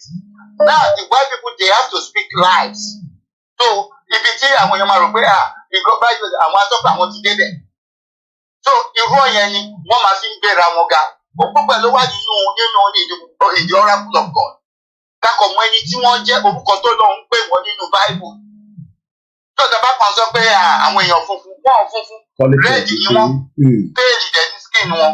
So aláìsímọ̀ so òkúta yẹn ó ṣe pàtàkì. So òkúta yẹn kẹ̀ èyí tí wọ́n gbé síwájú yẹn is a what is a cemented bricks tí wọ́n lọ create because one more history behind that stone so and they can never lay their hand on it. So it's just like Tabazo Ark of the Covenant. Okay, it doesn't say it is somewhere in Ethiopia, it's a lie. Nobody knows where the Ark of the Covenant was hidden. because àwa ni act of the confidence yẹn wà in this last day lọ́nà máa gbé jáde. So gbogbo àwọn àṣírí yẹn ni wọ́n fẹ́ káwọn èèyàn wá mọ̀. So èyí tó ń sọ pé wọ́n lọ gbé wọ́n gbé sórí abẹ́jọ báwo ẹ̀ sì máa gbé òkúta sábẹ́jọ òkúta yóò represent ẹjọ́ ń pè Jésù. So nǹkan tá ritual táwọn ṣe ni pé okay táwọn bá sọ pé òkúta yìí because this stone tí Jacob Odùduwà tó tẹ epo lé lórí okay wọ́n mọ̀ pé òun ni the cornerstone tó máa wá save àwọn ọmọ Yorùbá àwọn ọmọ Israeli in the last days òun ló fẹ́ ṣẹlẹ̀ lọ́wọ́ sọ pé okay wọ́n jí òkúta yẹn ní 1996 wọ́n jí lọ sí Scotland tábà lọ ṣe research àwọn wo náà wà Scotland àwọn èèyàn wa tó jẹ́ tó wà Jamaica ní dúdú ni gbogbo wa ìtura ṣe sọ pé Queen went to go and die in Scotland and they brought her back to England. You know, everything is ritual because wọ́n mọ̀ pé wọ́n máa wá sóko ẹrú nílẹ̀ Yorùbá nǹkan tí wọ́n ń tẹ̀ láti avoid nìyẹn. So but ritual gbogbo nǹkan ṣe but it's so painful àwọn èèyàn wa tí they don't have the understanding of what is going on. Because ṣe láwọn funfun yìí wọ́n ṣe kọ́ ọ́kẹ́ wọ́n ṣe ìgbà tí wọ́n ní queen wọn queen tí ó tó sọ pé wọ́n ṣe mú góòtù jáde tó fi ṣe ritual. Because I'm about to see the book of Matthew verse 25 àárín níbẹ̀ pé ẹ̀ tó ń pè Jésù ọmọ Yorùbá ni ó sọ pé ẹ jẹ́ kí àwọn àgùntàn kọ́ wá sọ́wọ́ goat kọ́ wá sọ́wọ́ òsì àwọn funfun ní goat because Ọlọ́run fẹ́ dáná sun wọ́n ni. Wọ́n mọ ẹni tí wọ́n jẹ́ irú yẹn wọ́n láti máa ṣe àwọn rituals yẹn wípé ok àwọn náà ní culture no wọ́n ní culture but they are meant to doom because àwọn náà máa ń sọ̀rọ̀ nípa doomsday. Then nǹkan tí tún fẹ́ sọ again èyí tí wọ́n sọ pé China because about 3 years ago or 4 years ago America is saying that the China is going to the dark side of the moon. This is Hegelian dialectic. So béèyàn wà ní yàrá tí wọ́n ti gbogbo lẹ̀kùn àti window báwo lèèyàn ṣe máa jáde tí kò sí lẹ̀kùn kò sí window. This is how this planet tá à ń gbé bó ṣe wà nìyẹn kò sí ẹni tó lè jáde planet. So gbogbo ọlọ́dọ̀ máa ń gbọ́ pé we went to the moon we went to the sun to the this thing to run gbogbo ẹ̀ it's just to uplift their status pé àwọn funfun yìí they've gone too far. You know because we have to ask them questions. Where is the apparatus they use to calculate the distance from one end of the earth to the other? You know, what is the apparatus they use to calculate from the ground down to the sky? You know, the more we keep asking the white people that question, they get them founded. One, yes or no? You know, because one like Makuro it already one Makuro and Koyake are white people in Congo. Now the mass àwọn òyìnbó they are great, àwọn òyìnbó they are great, but they are not great. And we are the great people. And while I like to money that this year won't bow like my ML not to find that's it of recent. Don't fellow kidnap or Sunday too. Because one money to in the spirit. So a lot of things that when you and well I like to against it, come when it again. Because I want Chinese, Arab, or East India, they came together to destroy us. One money again. Nǹkan táwa ń jà fún nìyẹn. So gbogbo àwọn ẹni tí wọ́n wà láàrin wa tí wọ́n sọ pé àwọn ń ṣe Yorùbá nation tó ti dalẹ̀ wọ́n ṣe ara wa majority wọn wọ́n ṣiṣẹ́ fún British government àwọn Fúlàní ni. So gbogbo wọn tíjà yẹn bá dẹ̀ ṣẹlẹ̀ Ọlọ́run sọ pé kìí ṣe ẹrú gbogbo àwọn tí wọ́n dalẹ̀ ara àwọn tó máa kọ́kọ́ mú tẹ máa bẹ́ lórí yẹn because Ògún ló ń bọ̀ Ògún máa fi wọ́n fẹ́ ṣẹ̀jẹ̀ wẹ̀. Nǹkan tẹ̀mí sọ ìpínlẹ̀ fọwọ́ gbáyà. So kì í ṣe pé kínní so Ọlọ́run ti fi hàn wá nǹkan tó máa ṣẹlẹ̀ so akàn láti ní sùúrù ni so gbogbo àwọn èyí tó ń sọ pé wọ́n lọ sí if I tell you one thing okay ipò òyìnbó gangan l'Amẹ́ríkà one black white woman ló ṣe documentary yẹn. Mo kí mọ́mí wa Comfort Lọ́lá mo gbọ́dọ̀ ní àpẹẹrẹ. Ó ṣe documentary yẹn if you know the technology called hologram technology. Yeah. I did a little bit study when I was in uni about it. Okay, they modernized it to a level with the 3-4 dimension. And the tower crown here is likely hologram. Okay, because Prince Charles, also called royal family, wọ́n ti lọ sá pamọ́ because nǹkan fẹ́ ṣẹlẹ̀ àwọn náà mọ̀ because torí ẹni UFO ló ti wà everywhere wọ́n mọ̀ because àwọn ancestors wa àwọn náà ń bọ̀ àwọn tí wọ́n wá dárí ayé yìí tá à ń pè ní irúnmọlẹ̀ àwa lọ́mọ wọn àwọn èèyàn wa ni wọ́n ti kò tí ìjọ tí ń gbọ́ tí ń ṣe fìṣù gbowó sọ́pọ̀ àwọn irúnmọlẹ̀ máa jà ẹ wọ́n pé ọlọ́run ti sí bàbá yìí lọ́kàn ni.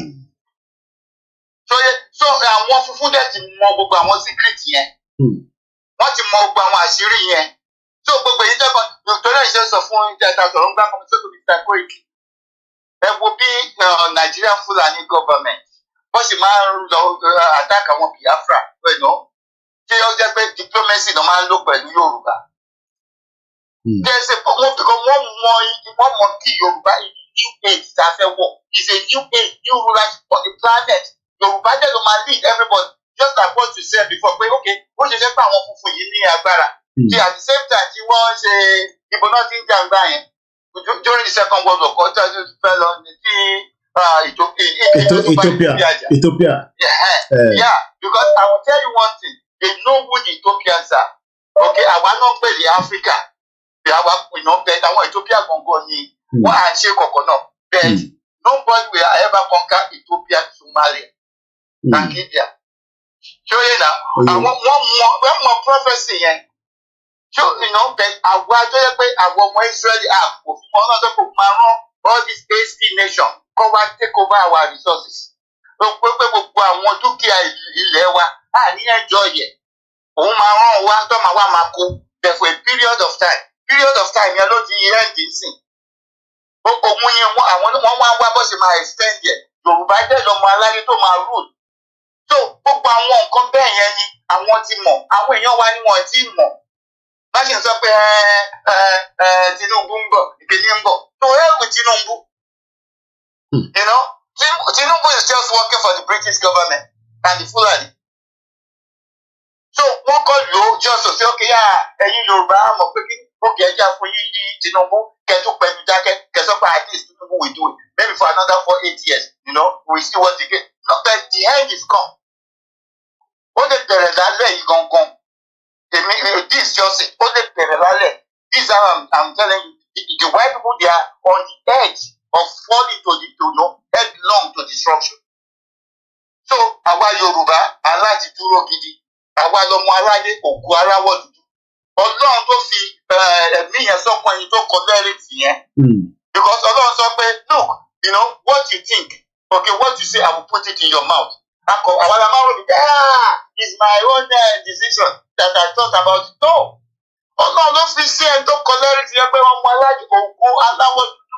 The glory of all black race. Àwa ni Yorùbá ni. Yorùbá ni. So, kókó máa ń dùn mí kí ló ṣe àwọn èèyàn wá ẹ̀fẹ́ dìde ni. Ẹ ṣe like oppression so much. Eléyìí àwa Fúlàní àwa oppress India àwa oppress Chinese àwa oppress. Ẹ ti gbàgbé pé ẹni tẹ́kùn bá bí ọmọ tẹ́kùn bá bí báwo ni ọmọ tó ń jọ. Ẹkùn ló ń jọ bẹ́ẹ̀ ni. Ẹkùn ló ń jọ nísìnyí Fúlàní àwa ẹ má jẹ àjà nítorí pé kìíní onígbà Mr. Koiki ẹ wo àsìkò jáde tó. Àsìkò jáde tó mujẹmujẹ la wá gan náà wọ́n ti mú ẹ̀jẹ̀ wa àwa náà fẹ́ mú ẹ̀jẹ̀. Ó wà nínú Bible àsìkò tító àjẹ máa fi ẹ̀jẹ̀ àwọn funfun àtàwọn Fúlàní ẹ̀jẹ̀ wọn la máa fi wẹ̀ ògùn bọ̀ láti bá fún wa fẹ́ jẹ wọn wẹ̀. Okay, ṣé gan Mr. Koiki. Thank you so much.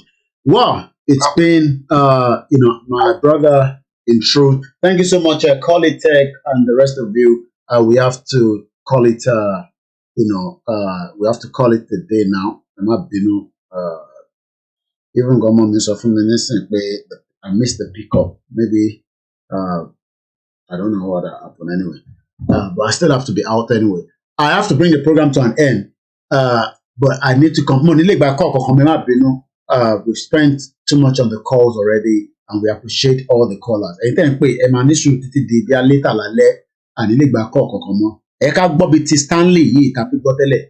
Counterpart, Pierre Laval, who was also the French Prime Minister at the time, about how the war could be quickly brought to an end. Here, the desire to appease Italy and prevent it from drifting closer to Nazi Germany was paramount, and the whole Laval Pact, details of which were leaked by the British press. What in leak information? As at 1935, one leak information. December effectively outlined a plan whereby Abyssinia would lose roughly half of its territory to Italy, allowing the Italians to connect their colonies of Eritrea and Somaliland. This was completely unacceptable to Selassie's government and a complete betrayal of the mandate of the League of Nations. Outrage followed. Hoare resigned as British Foreign Minister, and ultimately the revelation of details of the pact brought to an end any efforts to find a diplomatic solution to the conflict. The Hoare-Laval Pact and the wider Abyssinia crisis is generally seen as also sounding the death knell of the League of Nations. So if you believe in anything United Nations, you will be here forever. Muki Alaja, Yawa, David, Muki. That is how far I can go. I've spent just 3 hours precisely, and the program will call over 3 hours. So I will not be able to move further from here. I can't take the calls. I want to take power contribute. They've added value to the conversation today. We started with Star Radio UK. We switched to our own timeline, which is Koikimedia. And I say thank you so much to everyone. My name is Alami Koiki, Mukim Baba Kuleshita, and the rest of you. King AY Pompey and the rest of you on the Instagram. If I don't mention your name, please, Emafishe Ibinurara. My own Akin Games, Heaven Indeed, Comrade Plan B, and the rest of the 7 listeners as well. My name again is Olami Koiki. This is Koiki Media, and I say, checking out now. We'll be back if I have the time later on tonight, where we just continue where we say Yoruba Nation is no going back. No going back means no going back. Our Niramwalade, but we are still wasting too much of our precious time trying to rectify Nigeria, trying to fix Nigeria, trying to do Ororo the Kolan Soy. We're talking about who we are. So that Iban Loka Kriagbaye, come on, me pay Omo Yoruba Lomboy. That's all. Ba ma lowo lowo, bokote mo pe Omo Yoruba lele. Awata travel la mo feelings yen. Wa jade wa ma be, what country are you from? Adaruko do mi ma pe. Nibo lele wa. They are not better off us. So, awata wa nita, tam lo bi meji meta ati travel la le. Only man understand feelings in. Go travel, go no Nigerian passport, come and be ìlú olele. Ìtò dẹ̀ ti dá máa gbé ìgbà mi ó máa lọ gbé magnifying glass. I'm not joking. Ìtò ti ṣẹlẹ̀ sí àwa rí ni. A gbé magnifying glass. A máa fi fẹ́ tí a máa fi wò. Pé bolo ti ń gbé bọ̀. Láti bò síbo. So that is what we are fighting for. We're not fighting because I hate a Christian, I hate a Muslim, I hate a Ṣẹ̀ṣẹ̀. No. A fẹ́ padà síbi tí orísun wa gangan wà. Kí orí ìgan tẹ̀lé lálàáfíà. Pressure tó wà lórí wa yìí. Pressure tó wà lórí ọmọ Yorùbá. Ó ti pọ̀ jù. Kò dẹ̀ jó pé torí Nàìjíríà tá wà lọ. The moment tá bá gba country tiwa, ẹ realize pé pressure yẹn máa drop. Ó máa drop lẹ́sẹ̀kẹsẹ̀. A máa ń rí feelings yẹn díẹ̀ tá bá wá sílé. Tó bá wá Nàìjíríà wá rí feelings yẹn. Ó kọ́ ẹ̀ after 3 days. Feelings yẹn máa lọ. Torí pé gbogbo àwọn nǹkan tó ń rí tí kò tẹ́ lọ́rùn. Moment tá bá bèrè lọ́wọ́ àwọn àǹtí ẹ̀ tó bá ti bọ́ sórí flight tó ń padà bọ̀ láàbùrọ̀ ìrònú ti dé bá wọn. So bó ṣe jẹ́ ni ẹni tó pè ẹ má bínú àní lè gbé kọ́ ọ̀kọ̀ọ̀kan mọ́. I gotta play the anthem. We will not be able to play anything. I got to go now. It's almost 1:45. I have a lot of other things I need to attend to. But like I said, if time permits, I'll be back later on in the night. If otherwise, just stay tuned on Koiki Media. And we can still do our road conversation or the store conversation and all that and all that. Muki Bubale and Conseo. Muki, I want quiet and silent listening. But Melovan, I can comment. No money comment. We know you're there, but we appreciate you as well. Answer minimum what I'm very juicy by. So we can go. Answer me, she man for me. Mama wa by. What's that? That's it. Only if you allow the deal to bat what.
Bye for now.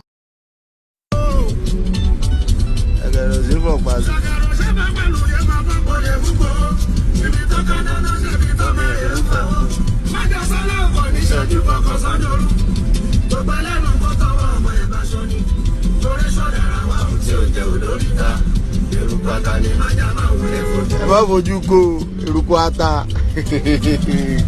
abẹ́ ń bẹ eruku ata tí o ti fojú ko bàbá wà gbogbo Nàìjíríà.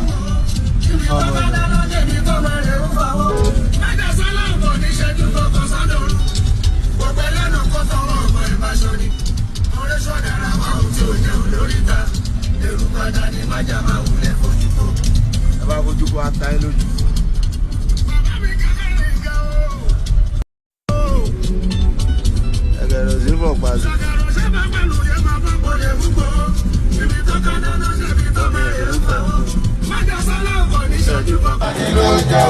Ọmọ Oòduà. Ọ̀gá Fúlàní ló jẹ́ o. Yorùbá nation yìí ti gbogbo wa ni. Kó má gbọ́dọ̀ bàjẹ́. Torí kò sílùú mìíràn.